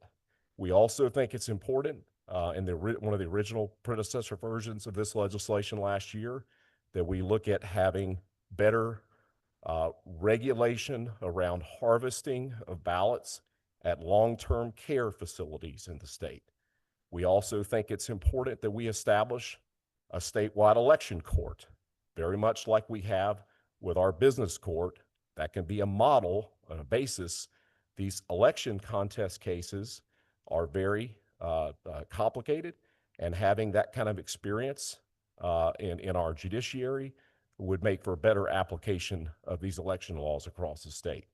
We also believe that Georgia should look to the Commonwealth of Virginia, who has common sense regulation of how we handle with our Department of Driver Services when people update their voter registration or their driver's license, that would actually update their voter registration as well. That will clean up a lot of the issues we have with our voter rolls. Finally, we also advocate for reducing the amount of early voting from 3 weeks to 2 weeks. And finally, we advocate for the elimination of no excuse absentee ballots. And then aside from those positions, we all know that next year, July 1st of 2026, we have the mandate to conduct elections without the QR code. And in advocating for a way to solve that issue, we look to Senate Bill 214, which passed the Senate last year, and we encourage you to look to the use of hand-marked paper ballots. There was a lot of bipartisan sentiment to go to that. We think that should be considered as a way to replace our system going forward and comply with your previous law from Senate Bill 189, which required not using the scanning of QR codes. I want to thank all of you for your time today, and I'm happy to entertain any questions you might have. Thank you, Mr. Carver. Any questions from the committee? Representative Drake, thank you. Thank you, Mr. Carver, for coming today. I'm just trying to understand what hat you are wearing here today, because I understood you were coming here to talk about the eternal vigilance case, but I've heard a lot of other things that go well beyond the scope of that case from your presentation today. So what is your position? Who are you representing here? And then what was your position with the eternal vigilance case? So I am on the state executive committee of the Georgia Republican Party. I'm a congressional district chairman, and I'm the chairman now for 5 years of our election confidence task force. Election Confidence Task Force. And you were interveners in the election. The Republican National Committee and the Georgia Republican Party were intervener defendants in the eternal vigilance case. That's correct. Okay, so that must have been a complicated position for you, because it's my understanding that the longstanding position of the Republican Party has been against the Chevron deference doctrine. But your participation in this particular lawsuit really undermines the Republican Party's position. So how do you reconcile that? That's a great question. And I in fact, this is a point of conversation I've had with Mr. Turner myself. I applaud the U.S. Supreme Court's reversal of the Chevron doctrine. I think it is extremely important that we rein in the administrative state. I think it was a correctly decided decision. To compare the out of control administrative state at the federal level to what we see in the state of Georgia is a significant difference. We felt like with the broad grant of authority to the state election board, and frankly, the same as what you see to the DOT and these other agencies, that with that power, and in fact, the Supreme Court says this in this case, they said if we followed the DOT case, DOT is the standing law of the state, that we would find that basically 6 of the 7 rules would be constitutional based on that broad statutory grant of authority that the DOT case outlines. They reversed that case. Okay, but we were very comfortable with following the precedent that was out there from the DOT case, which is exactly why we took the position that these were reasonable rules and they should not be invalidated, which is what Eternal Vigilance was seeking. So what was your response to the Attorney General's position that he wouldn't represent the state election board in defending these rules? Well, he was only referring to the hand count rule. That was not for the other 6 rules. By the way, the only rule that was challenged by the Democratic Party was the hand count rule, not the other 6 rules. And so to that point, that internal memo was only dealing with the hand count rule. I definitely would ask you to look at whether the Democratic Party was against other rules, because it's my recollection they were against more than just the hand count rule. They But just challenged the hand count rule. They may have modified their position later, but their original lawsuit was just for the hand count rule. yes, I don't know about lawsuit, but their position was much broader with respect to the rules and was in the public discourse very broadly. So, something that you said during your presentation, you're kind of, you're on both sides of the issue. Because what I hear you saying is that we have a system where it's very hard to cheat and it's easy to vote, right? And I hear you saying that we have created a system that is hard, to create a system that is hard to cheat, but then you're also saying you want to improve voter confidence. So do we have a system that works, or don't we have a system that works? I will say this. I think we have made great strides. This state has made terrific strides since the 2020 election, since the 2018 election and the 2020 election. And the numbers bear out. The UGA poll showed that the Senate Bill 202 has overwhelming support. And obviously the record turnout shows that if you wanted to vote in this state, you're able to. I think that we have been very successful. We have early voting. We have right now no excuse absentee voting. We have election day voting. And you heard the numbers from Blake this morning. We have very low wait times when people go in person to vote. Those are all very positive things we can say about our system. I also think we've done a lot on the security of the elections since 2020. What I'm pointing out here is there's still work to be done. And I don't think we could ever think that we have solved everything with Senate Bill 202, Senate Bill 189. I think this is the election system we are learning things in every election, and we are learning common sense ways to improve the system in every election. And I think that's exactly why this committee has been created, that we know right now that we have to do something this next legislative session, because as it stands now, we're not going to be compliant July 1st of next year based on existing law. And so that's what this committee presents us an opportunity with. And we're proud to participate in it and help and give the best recommendations we can. Mr. Carver, I'm a bit confused because you just talked about no excuse absentee voting and early voting as indicators of success of our election system in Georgia. But during your presentation, you gave a long laundry list of things you wanted to change, including taking away early voting and getting rid of no excuse absentee voting. So which one is it? We advocate for, the 3 weeks of early voting is a very long period of time. It's very costly to a lot of our local governments. And as we have seen, certainly in the runoff race that is going on right now in your primary, these elections are expensive to run. So it is something we think would make a lot of sense on the no excuse absentee ballots. Keep in mind that no excuse absentee ballots were put in place before we had early voting at all. Now, today, we're in a situation where we have early voting, weekend voting. There is opportunities for people to vote.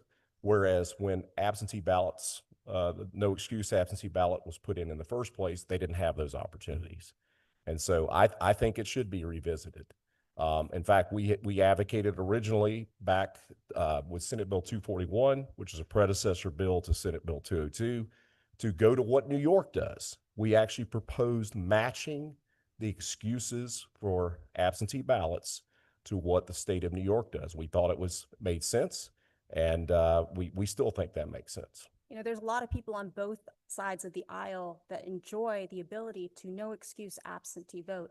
I think you were here during the presentation when Mr. Evans showed that during the last election, over 74%, I think of it, people voted during the early voting period, and it was add that to the mail-in voting, but a lot of people use both that early voting, three weeks, and the mail-in voting. So if we are interested in saving costs for the counties, which I understand is a very important thing, and I'd be interested in having those conversations too, I would posit that there are ways of doing that that don't take away things that are working right now, like no excuse absentee voting and the extended early voting period. For example, one of the things that has been proposed and has been discussed is Mr. Turner's idea for ranked choice voting, which is also on your laundry list of items to ban, even though that isn't even in place. Another proposal that has been made, I have a bill that would bring the runoff threshold from 50% to 45%, which had that been in place for this PSC race, we would not have a runoff election that is costing the county millions of dollars. So I do think there's a lot of great ideas out there that can get to this issue that you are concerned with without taking away a very central and legitimate source of voting that has worked for people on both sides of the aisle. I agree that it is a method of voting, but keep in mind with the excuses that are allowed for absentee voting, they're pretty significant. It's work related, health related, age related. There's a number of things that people that take advantage of absentee voting right now that they would be able to continue to do even if we had in place excuses. And I will point everybody back to the blue ribbon bipartisan commission set up after the Bush v. Gore election in 2000, which is actually the first election I ever worked. And that bipartisan panel came forward and said the least secure method of voting is absentee voting, and it should be limited to only the circumstances where necessary. That was actually the policy recommendations. And I believe in that because we have a system where when absentee ballots are sent out, there is no control over those ballots. Let me pause you there, Mr. Carver. Representative Draper, can we, one more question? I got some other members and I want to have as much time as we can for public comment. Yeah.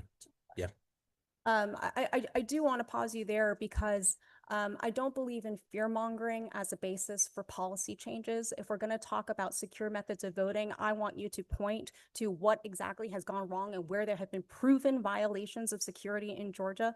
If you can point to a handful, I would be surprised. Our state election board has hundreds of cases that have been investigated that have not been gone through because we've been busy negotiating and debating whether or not they can usurp legislative power and issue rules rather than doing their fundamental task, which is looking at violations of election law. So I do think we need to refocus there. But my last question, Mr. Chairman, and thank you for your indulgence.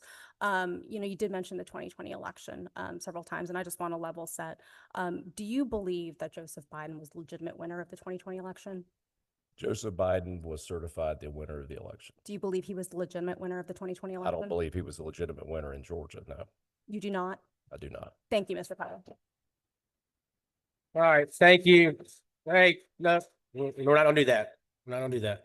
All right, thank you. We do have another question, Ms. Carver. We'll move on. Yes. I want to try to make sure we have as much time for public comment. We have many people that traveled here today to be heard. So we do have a hard cutoff time at 4 o'clock, but I do want to make sure some of the other committee members have their questions. So Chairman Anderson. Just a couple of comments. First of all, I think that all of our presenters today would agree, and I think the board would agree too, that the elections process and what we go through in the legislature is a process of continual improvement. There's not a point where you reach and you say, we're done. It continues to improve every day. We have to look at improvements in technology. We have to look at different mannerisms in which people's lives have changed. So I do applaud Mr. Carver. I applaud Mr. Turner. Thank you, Stuart. And I will say this, whether you agree with how things are done or not, Blake Evans' staff at the Secretary of State's office, they do an outstanding job given the tools they have to manage our state elections. It's a daunting task. I've spent some time with them and gone through what they go through. They don't approach things from a partisan standpoint. They take the tools they are given. Some of those tools are given by us, some of those by the secretary, and then they make those tools work to help implement the elections in the state of Georgia. So they do an outstanding job, and I think we should thank them for the job that they do and provide them better tools in the future if we need to. Just as a last point of clarification, we had a little discussion here about absentee voting. Based on Mr. Evans' presentation this morning, absentee voting in the 2024 general election was 6%. Now, advance voting was 71%. Now, what we have asked, or I have asked of the, well, we got to get the clarification on this, is how that 71% breaks down, because currently we have 3 weeks of early voting. How many come in the first week? How many come in the second week? And kind of see if there are areas where costs for local governments can be cut, because this is not just, it's not just how do we do this process and do it properly and do it fairly and do it safely. We've got to consider that we've got counties and cities out there right now who are faced with having to raise property taxes. They're faced with budget shortfalls, trying to figure out how they're going to make ends meet and provide the services their citizens want. And everything that we impose on them and require them to pay for falls on that scope too. So it's more than just what we talk about in this room. There's broad implications to everything we talk about. And that's why we brought up the point about DOT versus Atlanta. And as Mr. Turner brought up, the ruling on standing in elections cases. These are issues that, yes, they were critical to this one case, but they're going to be super critical to every facet of government operation from this point forward. And so everything we do has consequences. Are those good consequences or bad consequences? And I think we all agree that continuous improvement is where we need to be striving for. So thank you, and thank you to the committee. Any other members? Thank you, Mr. Carver. We appreciate you and Mr. Turner and Mr. Morelli on y'all's presentation. All right, so here's gonna be the posture as we move forward. We have a little under an hour and a half left. We have a lot of people who want to speak and be heard, and we are glad y'all were here, and we will looking forward to hearing your comments. And just to let you know, we've had several people that have already submitted their comments to the committee in writing. And that process we will continue as we move forward. So please feel free to continue to submit public comment to us in writing if you'd like as we get to our next meeting in August. But because we have so many people that want to speak, I've been approached by several people wanting to yield their time to others. I'm not going to allow that today because I don't think we're going to get through the entire list as it is. So not everybody will be able to speak. I am going to allow 2 minutes per speaker. And we will start going through the list. I ask when you come up to please state your name. And if you're here representing an organization, please let us know what organization you are affiliated with. And as we move forward. So Molly will keep the timer. As we get close to your time, I will ask you to please wrap up the time. Please be respectful of that so other people can speak. Other people have given their time to be here today, just like y'all have. So we'll first start with Mr. Brian Allen.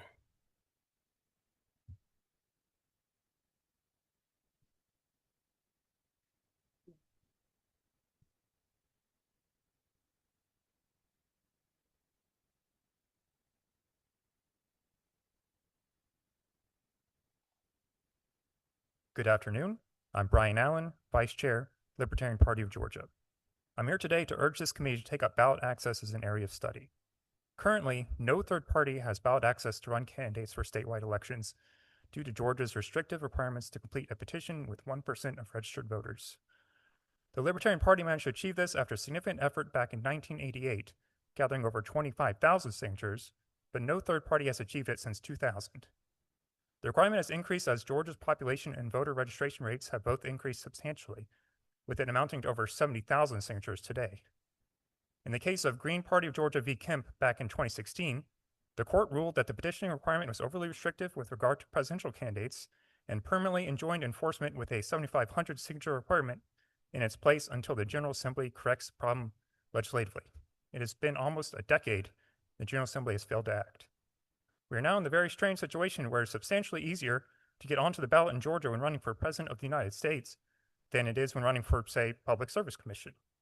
Even if you accept having a petitioning requirement as justified in order to prevent an overcrowded ballot, the current law is so far beyond what is needed to achieve that, which is around a 5,000 signature requirement, according to a 2016 statistical analysis cited in the case mentioned, that its actual effect is to make it practically impossible for third-party or independent candidates to get onto the ballot. Having secure elections is important. Making it easy to vote is important. However, it defeats the entire point if voters don't have choices. Even if the Soviet Union had the most secure and accessible elections imaginable, it wouldn't have mattered since only the candidates approved by the ruling Communist Party were on the ballot. It is long past time the General Assembly fixed Georgia's ballot access laws so that voters can truly have choices in elections. Thank you for your time and attention. I'd be happy to answer any questions. Thank you, Mr. Allen. Appreciate you. Next, we will go to Mr. Peter Simmons, and after that on deck would be Miss Julie Adams. Ferg? No? Peters? Oh, okay, Mr. Ferguson?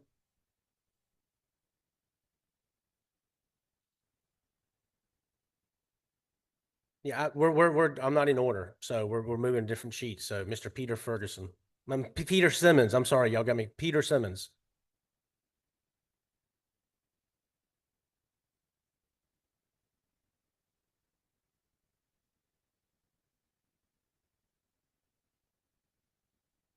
Yep, go ahead. Esteemed Chairman, members of the committee, my name is Peter Simmons, and I'm the Georgia State Policy Strategist for Protect Democracy, a cross-ideological nonprofit dedicated to defeating authoritarianism, defending the rule of law, and protecting freedom here in the United States of America. I come here today to thank you for your serious consideration of these matters and those in the future, and to urge this committee to undertake a deliberate, fact-based approach when evaluating our current election landscape and the state's needs going forward. Election administration is complex, and it requires extensive expertise and training to be executed correctly. When we, time and time again, have seen non-expert external actors impose themselves in the process, they get it wrong.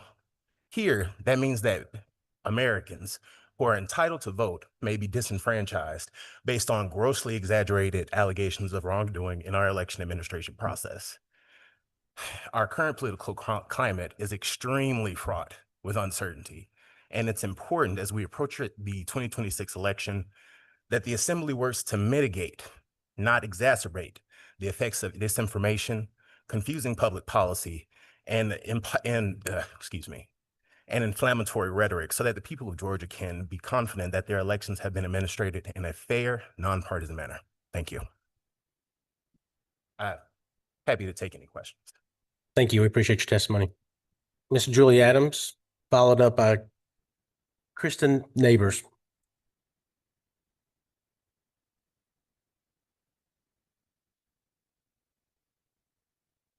Is Miss Adams not here? Oh, yeah, I'm sorry. Sorry. I didn't hear it. Okay.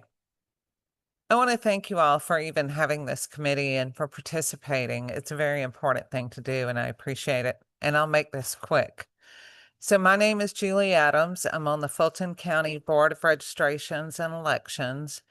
And there are a lot of different laws pertaining to certification and what superintendents are supposed to look at.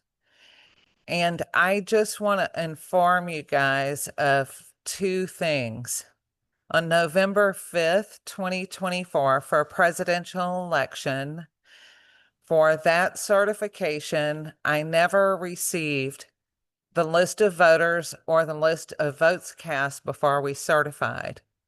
I want to clarify that. It's the numbered list of voters that has the voters with their unique ID numbers per precinct and per vote method, which is to be compared to the list of votes cast per precinct per vote method.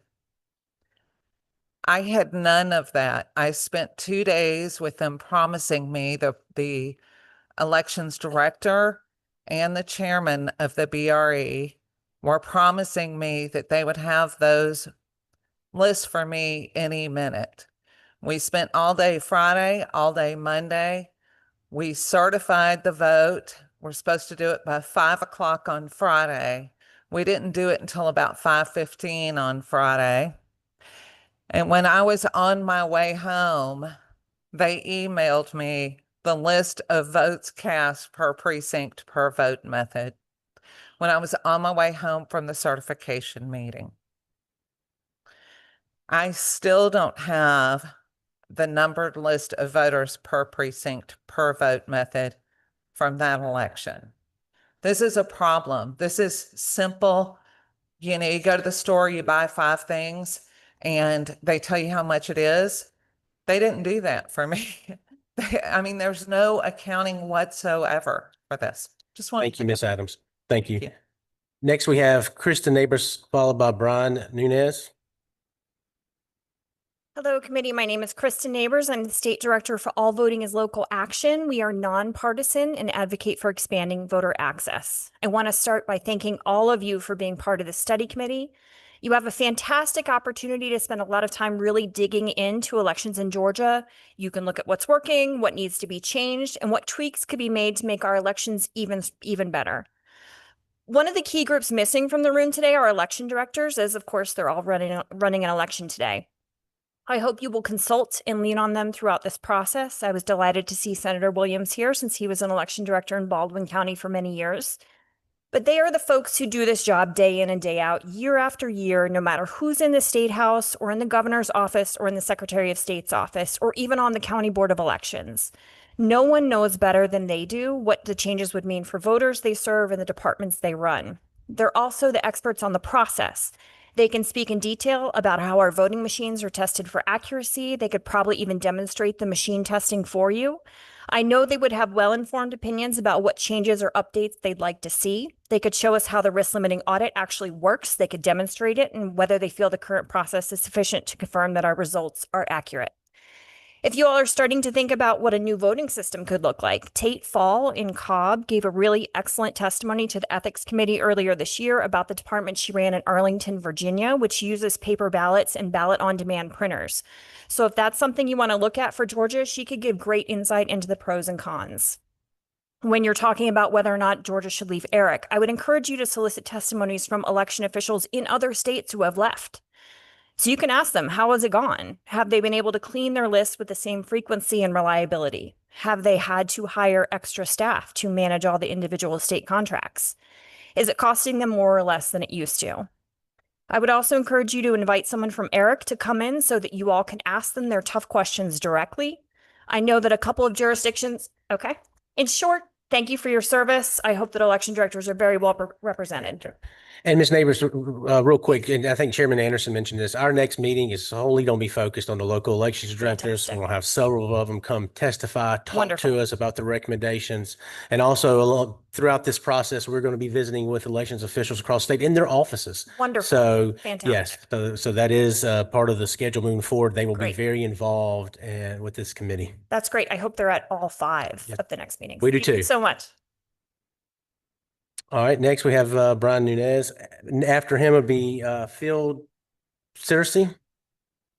Good afternoon, members of the committee. I appreciate you guys definitely taking the time. My name is Brian Nunez, and I'm the Georgia Senior Policy Associate for the Southern Poverty Law Center. We are dedicated to safeguarding the civil and human rights of all people.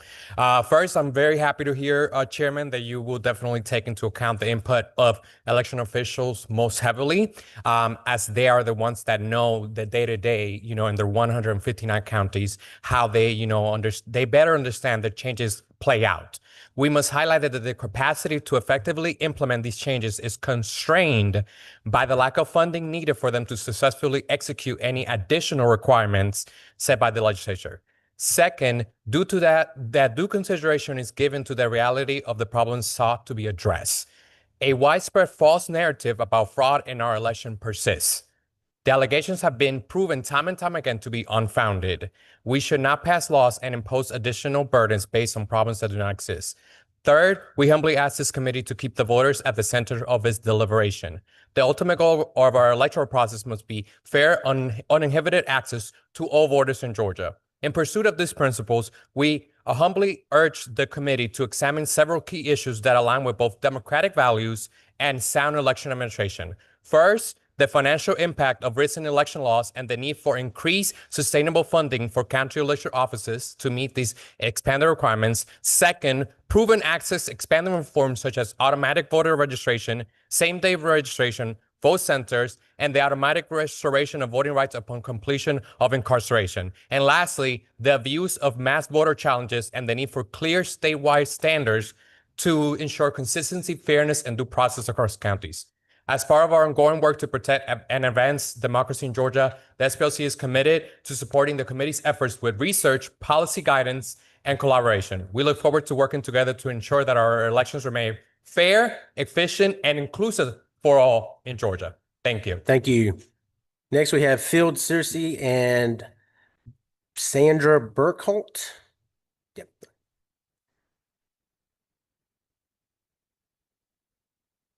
Good afternoon. My name is Field Searcy. I'm from Grady County. Thank you for this chance to speak about the critical issues facing Georgia's elections.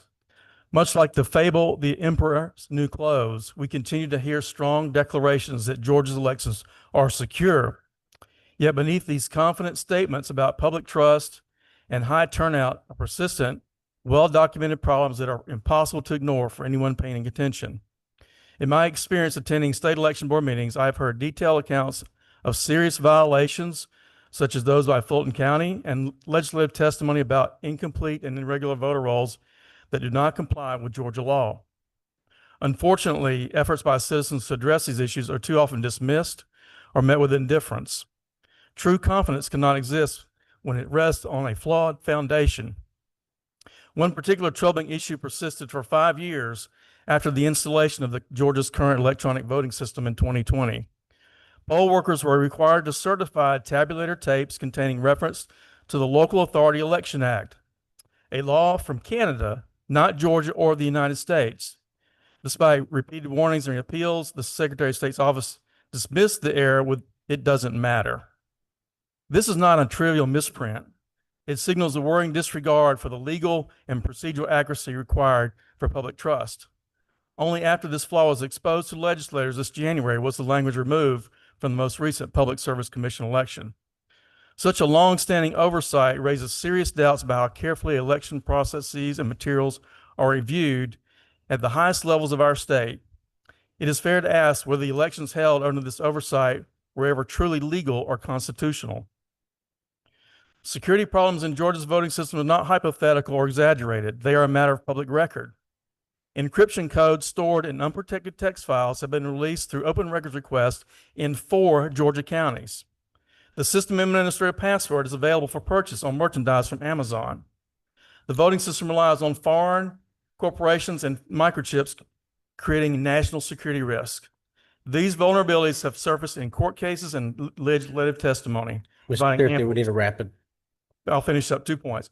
A ballot marking device was even hacked with nothing but a ballpoint pen in a U.S. District Court.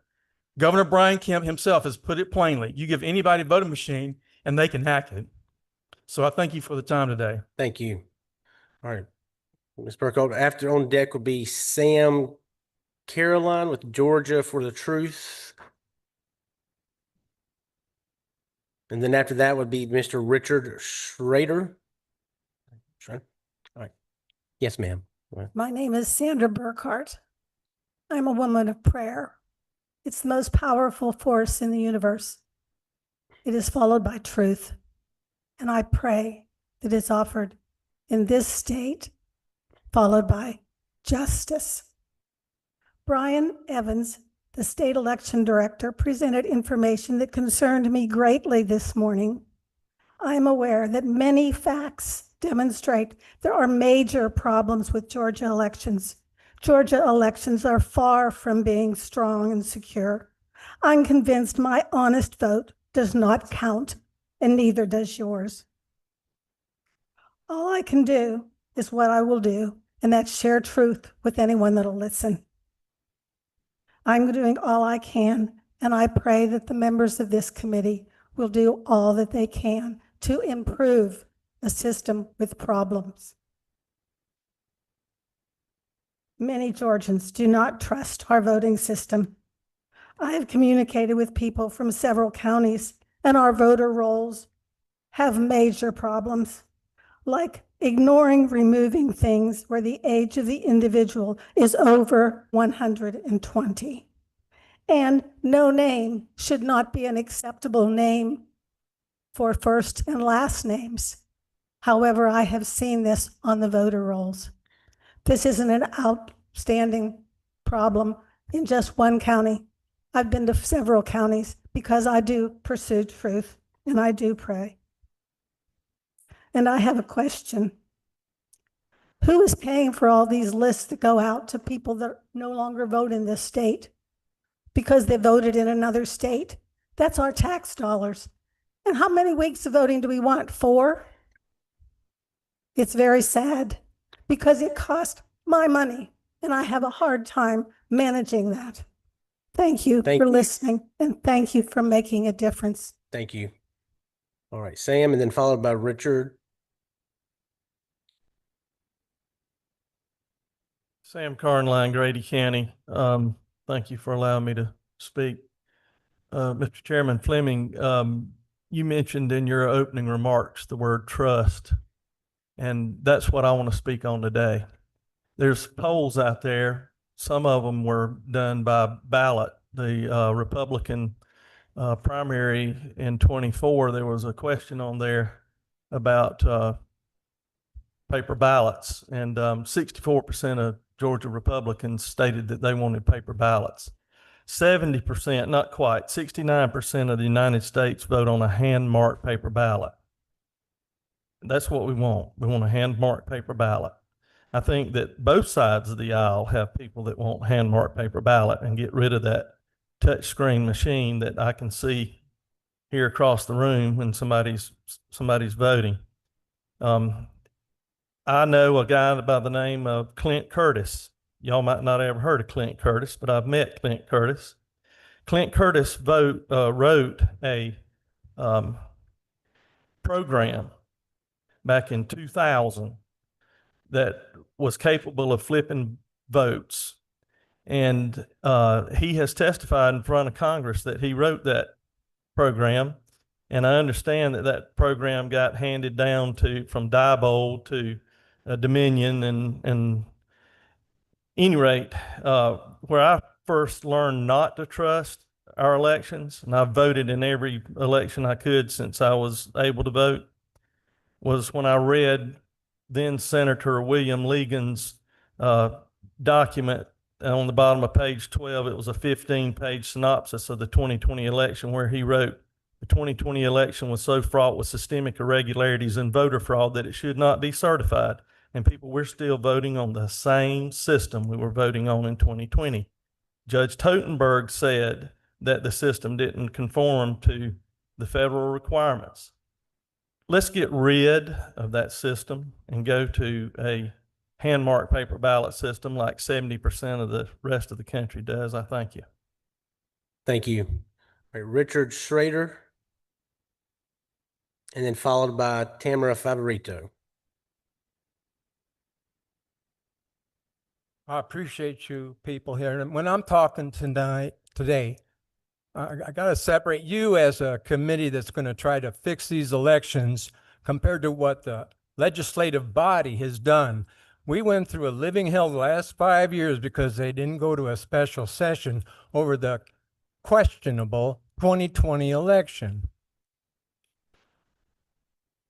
You should have had a special session. You should have had a special session with Fulton County, Benny Willis, indicting 18 innocent people over a questionable election and President Trump. They put him through hell. But you guys are separate. We're relying on you to work on our elections. I hope you all have a code book, a Georgia election code book. I hope you can wear it out. I got mine held together with duct tape. If you need any information about the laws, I'll spend all the time you need with it because we're not going by the law. Thank you. Thank you for everything you've done, Dr. Jan Johnson. She's here. She cares. She encouraged me as a poll worker to count the ballots at the precinct. Because I'm the lead tabulator. I went to special training to close out the tabulator, take the ballots and count them in the precinct because it's important. If you look at 454, there's a reason why we count them in the precinct. Always have, always will, until we got the Dominion machines in here. I try to stay calm because Sam and Field set such a good example for me. But I am passionate to get rid of these machines. You know they're vulnerable. We need to vote on paper. The president has put out an executive order and we're not following it. We're not looking for it. We're not doing it. We didn't even do it in the GOP. We use clickers. Click, click. Thank you, sir. Please fix our election. Thank you. Seriously. Appreciate it. Thank you for coming. Thank Mr. Favorito?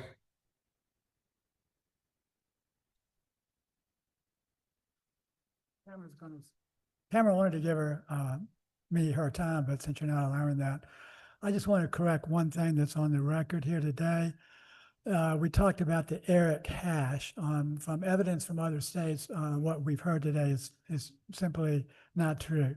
First of all, our voter data is outsourced into a cloud. It's a Salesforce cloud, and they are that was without any legislative authority. There's no legislative authority to outsource our voter data into a Salesforce cloud. From there, it goes to ERIC. The routine that Blake Evans talked about today, which he called a hash, is actually written by ERIC. It is a proprietary routine, and it is not a hash because ERIC decodes that on their end. And then they do a naked compare of our personal identifying information in order to make their determinations. They then take that data and they take it back and they send it to CEIR, Center for Election Innovation Research. They also get that data from us, and this is all without our consent.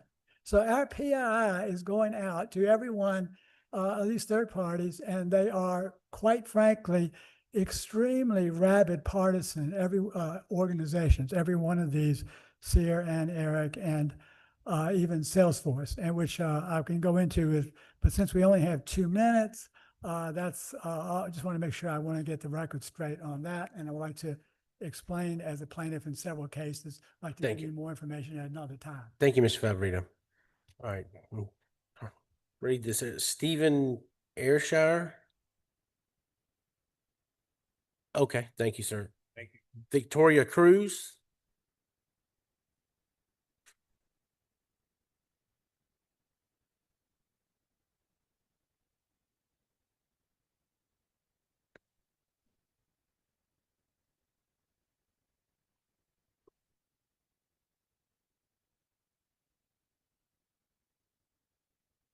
Good afternoon, committee.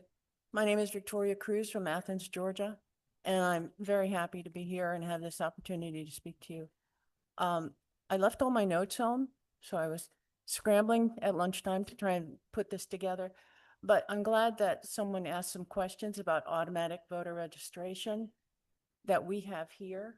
We have the opt-out system, that means automatic. AVR is only in 24 states and DC right now. Remarkably, the same, just like 24 states and DC are with ERIC. Okay, so at the time that the states opted into automatic voter registration, 18 were Democrat governors and 5 were Republican governors and 1 was an independent. Today, there are 22 Democrat governors and 2 Republican governors, and of course, the District of Columbia. So to me, that you can take that as a cause and a result, or as you will. Also, if you look at the legislation pending in some of these states, states without automatic voter registrations, Democrat bills are being proposed to go to automatic voter registrations, not Republican bills, Democrat bills.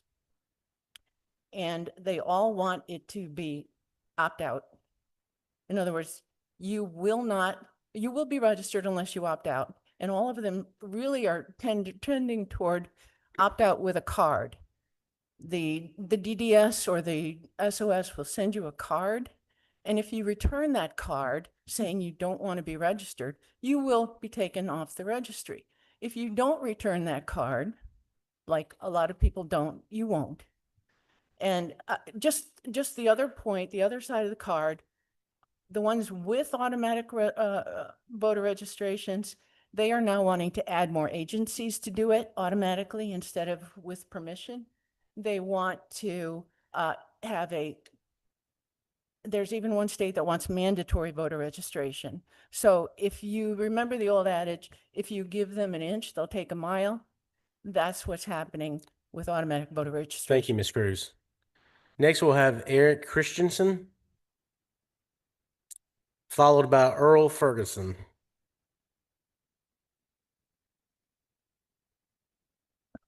I'm Eric Christensen, and I am a former auditor with Arthur Andersen and a systems consultant with Deloitte. And I've been looking into this for a long time, since the past 5 years. And the only thing I care about is we get the count right. So I'm going to focus exclusively on ballots here, not about voters and registration, all that sort of thing. But we only need one database. We have a DDS database. Trying to reconcile 3 or 4 databases is almost impossible. So if we're going to spend money, let's spend money on getting the DDS database where everybody has an app on their phone. I just uploaded my boat title last week on the Department of Natural Resources. They sent me my registration. No problem. I don't know why we can't have that. So let's, I'm looking for real solutions of things that we could do. First, remove the SOS from elections and empower the SEB with the plenary power of the Georgia General Assembly to determine the place, manner, and timing of federal and state elections, including developing uniform policies, procedures, and forms for every precinct. I think we used to have those. I've looked back at some of the old Athens, Clark County stuff, and it looked like we had a really good process. And I don't know when that process went away, but we've got everything we need out there. It's just a question of putting it back together. We spent 100 years working on policies and procedures, and they were good. And at the end of the night, at every precinct, they posted on the door the results, and all you had to do was add those up. And that was the results of the election. So that's number one. Get the SOS. He has a conflict because he's an elected official. He shouldn't be overseeing himself, and he shouldn't be auditing himself. Maintain the physical care, custody, and control of ballots, unvoted and voted. This is already in the law, too. We're supposed to be reconciling the printing records back to the ballots that we've sent out to the precinct. I don't believe we do that. After they've been voted, we need to have them locked up and kept under lock and key, and they need to be available for audit. We have never had an audit. You guys authorized $500,000 for an audit, a paper ballot audit. And I called Max Burns right after I found this out. They did a scanned ballot audit through Dominion. We never got what we paid for there. Completely terrible. All the ballots, absentee, early, and voting day must be processed and scanned. Somebody's already talked about this at the precinct. We had precincts for 100 years and everything flowed through the precinct. That is your control point right there. It's like a segregation of duties thing in accounting. You've got to have that precinct is, that is where the rubber hits the road right there. Thank you, sir. We got to get back to that and then audit the results. And again, we've never had an audit. The only audit we had missed 3 times at Fulton County in absentee. We went 0 for 3 and missed 36 line items. Those were rubber stamp recounts. It was never an audit. Thank you, sir. Mr. Ferguson, followed by Liz Troop.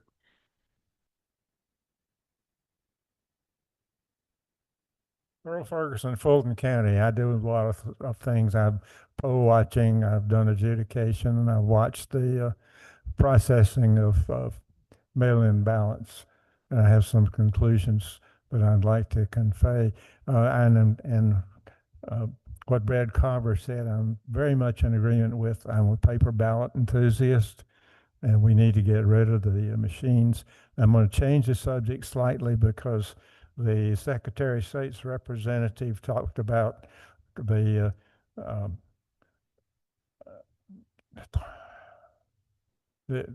Eric. Eric does not represent 50 states, half of the country. 45 states do not belong to Eric. That's Florida, Alabama, Tennessee, and North Carolina, and Texas amongst the largest states where we have interchange. And those are not covered by Eric. And so the conclusions have weaknesses.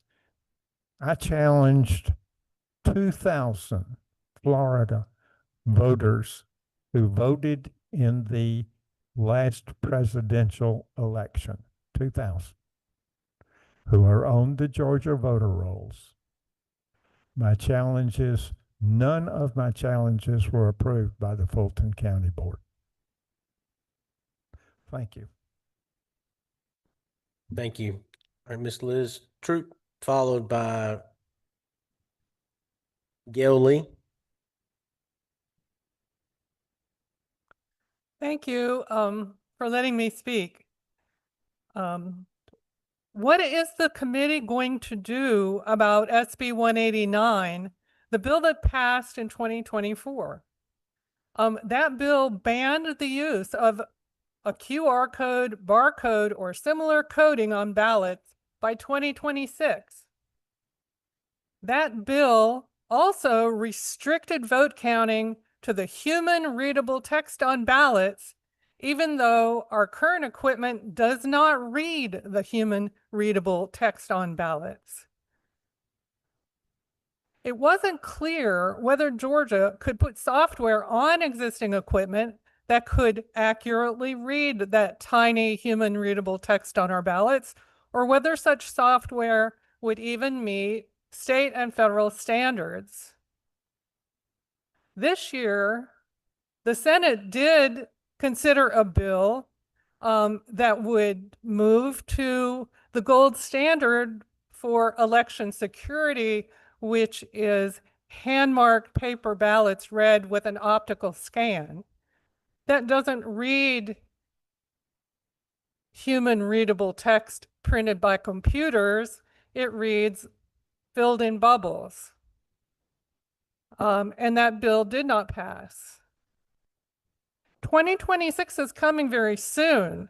This committee needs to figure out how Georgia elections can comply with a law already passed by the legislature. In the meantime, the existing voting machines are a problem. Their operating system has not been updated since being stolen and widely shared back in 2021. Hand-marked paper ballots, optically scanned, are the secure and practical alternative. Thank you. Thank you. All right, Ms. Gail Lee, followed by Ms. Rosario Palacios. My name is Gail Lee, and I have been involved with election integrity since 2022. And I've just been appointed to the DeKalb Board of Registrations and Elections. But what I'm speaking today is simply my own opinions. In dealing with our system, there are many things that need fixing, and I won't have time to go through them all. So I'll get started and then hand you the list. Our Dominion system will be unusable effective July of 2026. We've been kicking the can down the road for a long time, and July 2026 is the dead end of that road. The QR codes will be illegal. The software will no longer be supported, and the certification will be voided by the presidential order. Please save our state millions of dollars and go to hand-marked, hand-counted paper ballots. It's more trustworthy, and nobody can hack it from China or Serbia. And you won't have hidden algorithms modifying the results. 2, replace automatic registrations at DDS with a requirement that applicants opt in to register to vote. When I was knocking on doors, I encountered people who had no idea they were already registered to vote because it was automatic. 3, replace no excuse absentee voting by mail with valid excuse absentee voting by mail. Voting by mail is ripe for manipulation and fraud. There's no chain of custody in the post office. 4, you've heard this one before, replace ERIC with American Association of Motor Vehicle Administrators, which is in 42 states, and the Secretary of State already uses it. And combine that with the state auditor doing an audit every year. Thank I'll give you. these.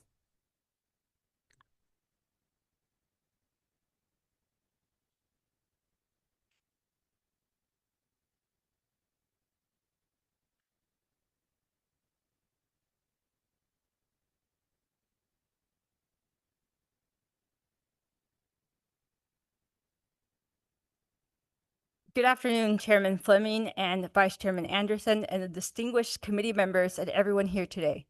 My name is Rosario Palacios, and I'm the Executive Director of Common Cause Georgia, a 55-year-old plus nonpartisan nonprofit organization dedicated to ensuring every Georgian has a voice in our democracy. Thank you so much for organizing this. I'm very appreciative to be able to offer some comments here today, and I also appreciate everyone's patience as I'm getting used to some braces that I have. So at Common Cause, we believe deeply in the integrity of our elections, and we believe that that is achieved by expanding participation, not restricting it. I'd like to outline a few practical approaches to be able to bolster election integrity through this way. We believe inclusive participation, especially for working class Georgians who are the backbone of our state, should be a priority. First, Georgia could prioritize a robust voter education and accessibility program. We know that accurate and timely voter information is fundamental. Director Evans's presentation earlier covered so well the many data systems that inform the structures.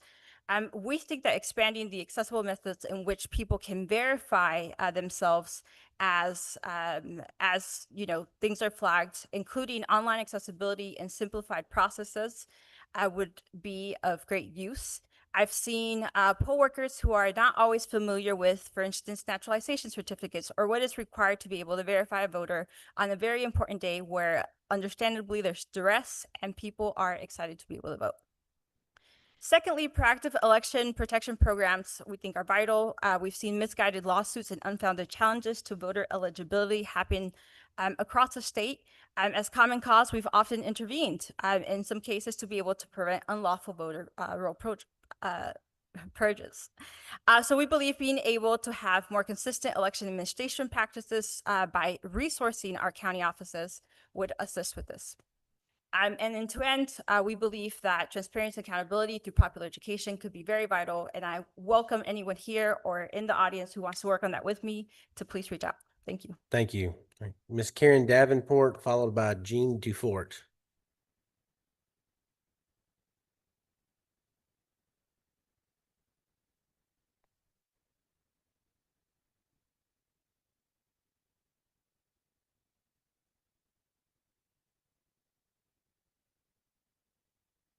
Thank you. Good afternoon. My name is Karen Davenport. I live in Decatur, Georgia. I'm here representing myself. I am very excited that the Blue Ribbon Committee on Election Procedures goal is to examine what is working well and uncover areas for improvement and ensure an efficient electoral process is in place for every voter in the state. As this committee studies and evaluates Georgia's current laws, policies, and procedures utilized in administering Georgia election, I want to encourage you to think of the difficulty some laws pose on the boards that oversee the administration of Georgia's elections and the voters in this state and cost us as taxpayers quite a bit of money. I want you to strongly consider that giving election conspiracy theorists greater power to challenge their fellow voters is not beneficial for voters. It allows one person to challenge an unlimited number of voter registrations, which constitutes a voter intimidation tactic. The whole ideal of challenges takes what may have been a government mistake and puts the burden back on the citizens who had done their duty to register to vote. A 223 ProPublica investigation found that nearly 90% of the voter challenges filed since the passage of SB 202 encompasses 89,000 voters were submitted by just 6 people. Senate Bill 189, signed by the governor in May 2024, imposes more barriers for Georgia voters and election administrators. The law lowers the barrier for making biased and baseless voter challenges around the state, creates confusion for unhoused voters, and makes it more difficult for county election boards to interpret the law, and increases requirements for already overworked election officials and costs us a lot of money in terms of what they're doing. Elected state officials should strive to make voting easier and not more difficult for Georgians. Thank you. Thank you. Jean Dufort, followed by Joy Wasson.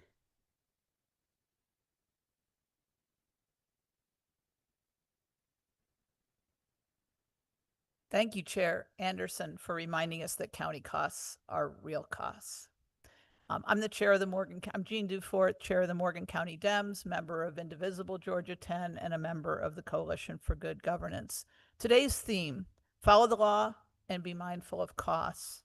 But what do you do when a constitutional officer chooses a voting system that does not and cannot comply with state and federal law and explodes costs? Mr. Favorito and I talked to the legislature before HB 316 passed, and we had some spreadsheets and said, this is going to be really expensive and it's going to explode local costs. But we were wrong. It was worse than we told you it would be, and time has shown us that. Voters can't read QR codes, which means we can't comply with state and federal law, and you passed a law saying get the QR code off the ballot, but you didn't fund it. Because Mr. Raffensperger came before you and said, it is going to be crazy expensive to do that software, install that software that'll do that. And you know what? Mark this day, I agree with Senator Raffensperger. Rare day. So how do you solve the problem when you have a system that has a component, one component of a system, not an entire system, a component that doesn't comply with the law and is crazy inexpensive to both operate and manage? Well, that's the job for this committee. You have an opportunity to create a pathway for change and adaptation, right? The system already includes marking ballots by hand. That's at 6% of people, including me, who usually submit a mail ballot. That is a certified part of our system. So you have an opportunity to create a pathway to legal compliance with the law you passed to say, get the QR code off of the ballot. Right? You can work with the state election board, because after that Supreme Court decision, they need a lot of cover, right? To step out there and say, here's the pathway. But your committee, through its report, can say, here's the pathway to that. So I urge you, be mindful of costs and follow the law. Thank you. Thank you. Ms. Joy Watson, followed by Ms. Cynthia Battle. I'm Joy Watson, a DeKalb County voting rights activist, and here representing myself. In recent years, the General Assembly and the State Election Board have only confused voters and election officials with convoluted new laws and rules dealing with the conduct of elections. This committee was formed to fulfill a compelling mission to ensure that Georgia has the most secure and effective system in the nation. I hope the committee works toward this in good faith. Will the legislature step up to fulfill this mission by giving counties the authority to conduct upcoming elections using a secure hand-marked backup ballot system already in place? This is an easy fix until we have an updated system that complies with statute. You must face the reality that the current system has vulnerabilities that haven't been addressed. Critical software updates to equipment haven't been made in years. This is an emergency. The Secretary of State will want you to put off the 2026 deadline for conducting elections with the human readable choices printed on ballots as the votes to be counted. Why delay that? Where is the political will to give us the most secure and effective election system in the nation? Voters should be able to verify the choices on their ballots. Best practices are known, and our state has willfully ignored them for decades. Don't be like the legislature's 2018 SAFE Commission. Please listen to experts. Thank you. Thank you. Miss Cynthia Battle, followed by Mr. RJ Berry. Good afternoon, committee. My name is Cynthia Battles, and I am the Policy Director for the People's Agenda. It is a pleasure to be here in front of you today. Molly was kind enough to send all of you a Brennan Center report that they have recently conducted, where they talked to election officials across the nation. I don't have time, obviously, to go into a lot of that, but what I do want to talk about is 87% of those election officials think it's important for the state to make up for the funding cuts left by the federal, but to make up for the federal cuts in the federal budget. And 3 in 4 election officials need their budgets to grow to make up for the rising cost of administration and security needs. I've spent the last 19 months talking to election officials across the state. A lot of y'all have heard the stories that I have shared. Election officials who are choosing between groceries and medication for their spouse. Election officials who are working 5 days and getting paid for 2. Election officials who thought when the memory card rule was going to pass that they were going to have to divert money from getting a new ambulance. It is really great that y'all are starting to talk about the rising cost of elections. My fear is that instead of looking at how the state can appropriate funds to the counties, y'all are starting to talk about cutting access for voters. And as a single mother who struggled to make it to the polling location, it feels like what you're saying is my vote wouldn't be as important as someone who could make it, say, on election day.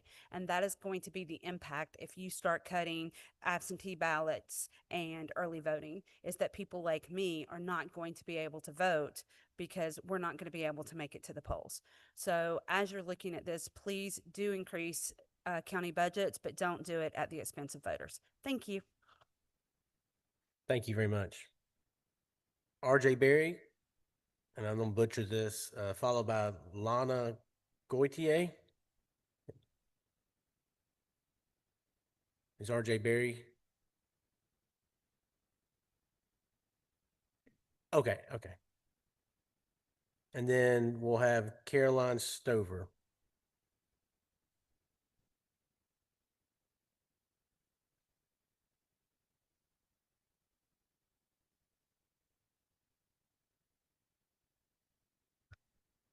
Hi, committee members. My name is Lana Goitia-Paz. I'm the Senior Georgia Campaign Manager with All Voting is Local. I really want to thank y'all for having this committee and studying these really important topics and issues. As some folks before mentioned, funding challenges for county election officials have really intensified in recent years. Since external grants were outlawed in 2021, counties have been left to absorb rising costs for staffing, supplies, voting equipment, secure storage, and ongoing software maintenance without any increase in support from the state. On top of this, election offices are often expected to prepare for recounts and respond to voter challenges, which can consume hundreds of hours of staff time, even if those challenges are meritless. Many of these responsibilities that have been passed down to these election offices have come in the form of unfunded mandates, which force local governments to stretch already tight budgets. This is especially hard on rural and under-resourced counties. Yet, despite these growing demands, the legislature has not conducted any formal investigation in what it takes to actually run elections in Georgia, nor has additional funding been provided. So that's one of the reasons we're really happy that you guys are doing this study committee to really dig into that. And as folks have said before, really dig into this issue of election funding and how we can fund elections better and make sure we're having adequate voter access while also supporting our election officials. One more thing I want to point out before we wrap up is that our opt-out voter registration system that we currently have in place is an essential piece of election infrastructure for our state. This critical mass of data that we get from this opt-out system helps to centralize our elector list maintenance processes. It helps to provide election offices with more up-to-date data points, such as phone numbers, addresses, and other information that the original voter registration may have been missing. As Mr. Evans said before, 73% of voter registration updates come through DDS. So I just thank you for the committee for your time, and thank you for looking into these issues. Thank you. Caroline Stover, followed by Brenda Cox.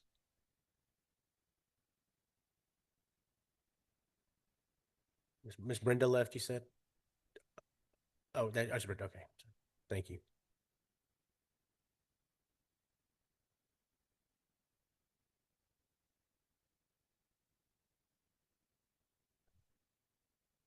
Hello, everybody. I really enjoyed the panel, very positive, a lot of great information. Thank you very much for having me here. My name is Brenda Cox, and I'm here representing the NAACP for the state. I have a couple of questions. The first one is the Dominic contract for our voting system expires in 2028. What should we be looking for when we consider other voting systems? And they did say, keep in mind, they're going to be heavily leaning towards paper ballots and hand count.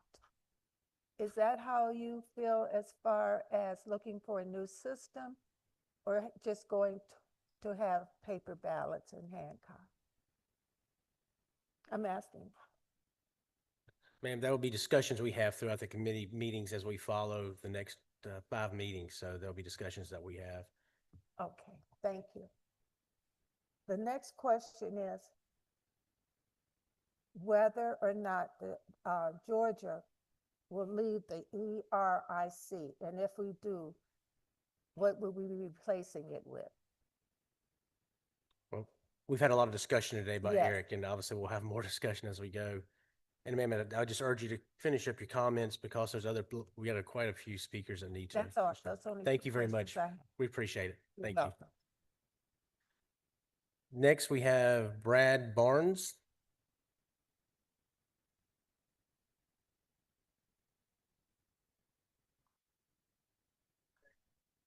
Okay. Phoebe Eckhart. Oh, you're okay. Are you Brad? Oh, no, Brad, you're up now. Yeah, sorry.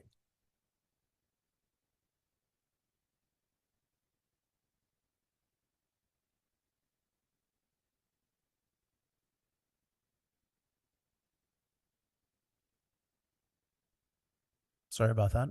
Just taking a bit of a walk. My name is Brad Barnes. I'm from Rome, Georgia. I filled various roles in the Republican Party and worked on various election integrity projects over the past couple of years. I want to thank the members for stepping up and starting the committee. Outside the hustle, bustle, and pressure of session, we have a great opportunity to slow down and take a deep look at the issues regarding our elections. Other members of the House are looking to you guys to set the agenda on elections for the upcoming session. And I hope that the committee will take the time to put together a set of proposals that will finally put to rest many of the issues dogging our elections over the past half decade. I hope the committee will radically simplify our elections, take the complexity out that is driving the lack of public confidence, take the complexity out that serves as a source of potential problems, and take the complexity out that's a driver of costs throughout the system.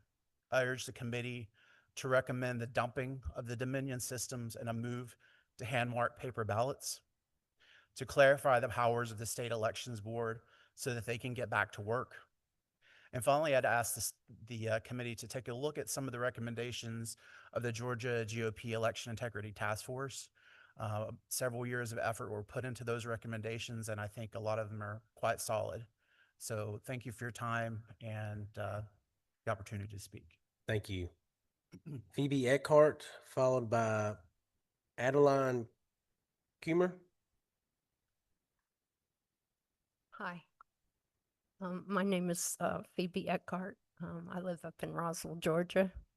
I want to say that all I've been able to think about over the past 2 days is the video that I saw many, many times of things that happened at night at what was the building, where they showed all the people who were counting ballots.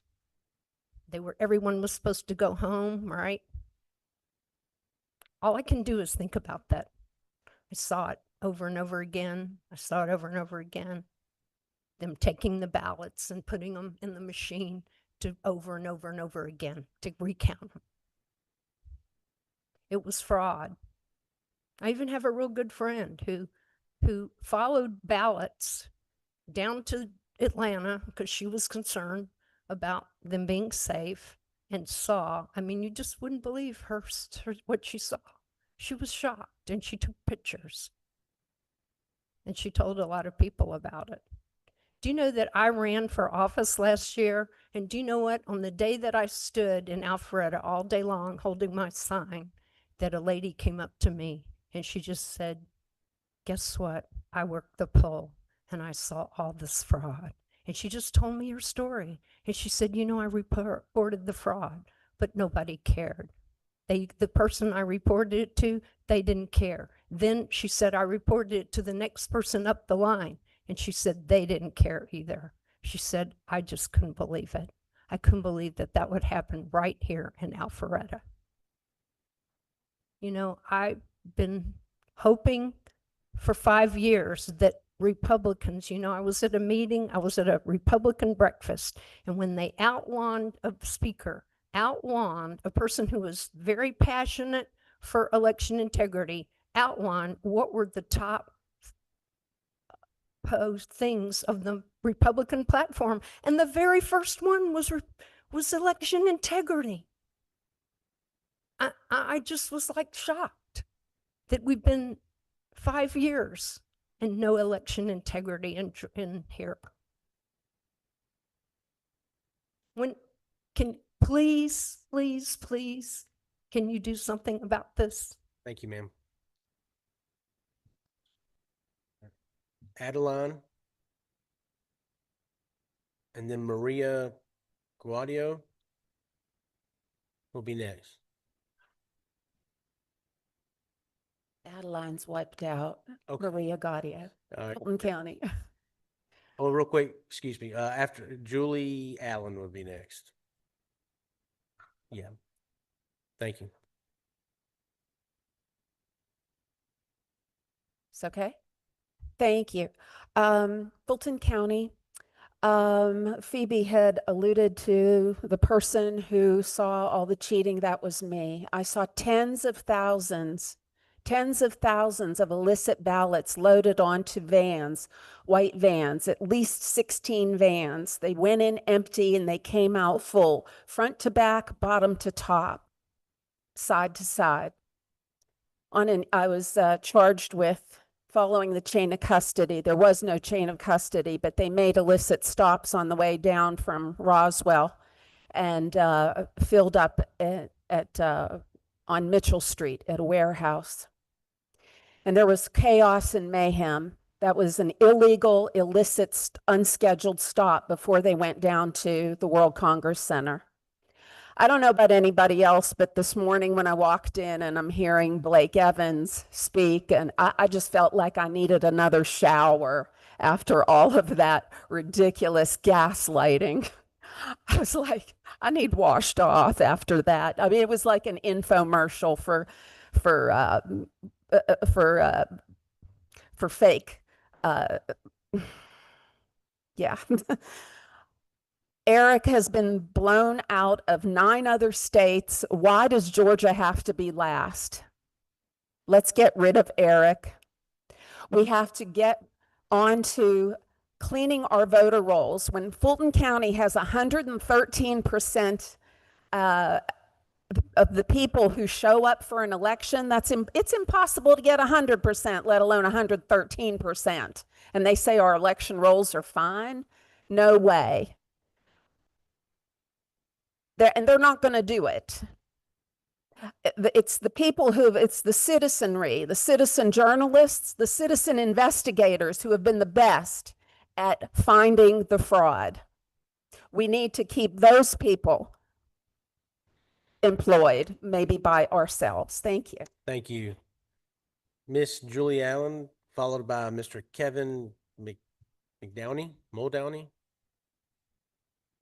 He left. Okay, then we'll have Sergio Ortega. Go ahead, Ms. Allen. Thank you. Thank you. I'll read my statement to be brief. My name is Julie Allen. I was the Republican candidate for House District 57 in 2024. Midtown Atlanta, a wonderfully diverse district with many great people. A Republican hadn't been on the ballot in more than 40 years.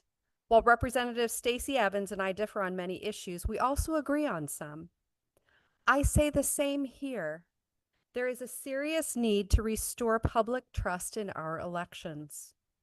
The Georgia State Election Board has been asked to make bricks without straw. That must change. The legislature must take responsibility for both Republican and Democrat to clean up our elections. The State Election Board cannot legislate as the Supreme Court has shown us.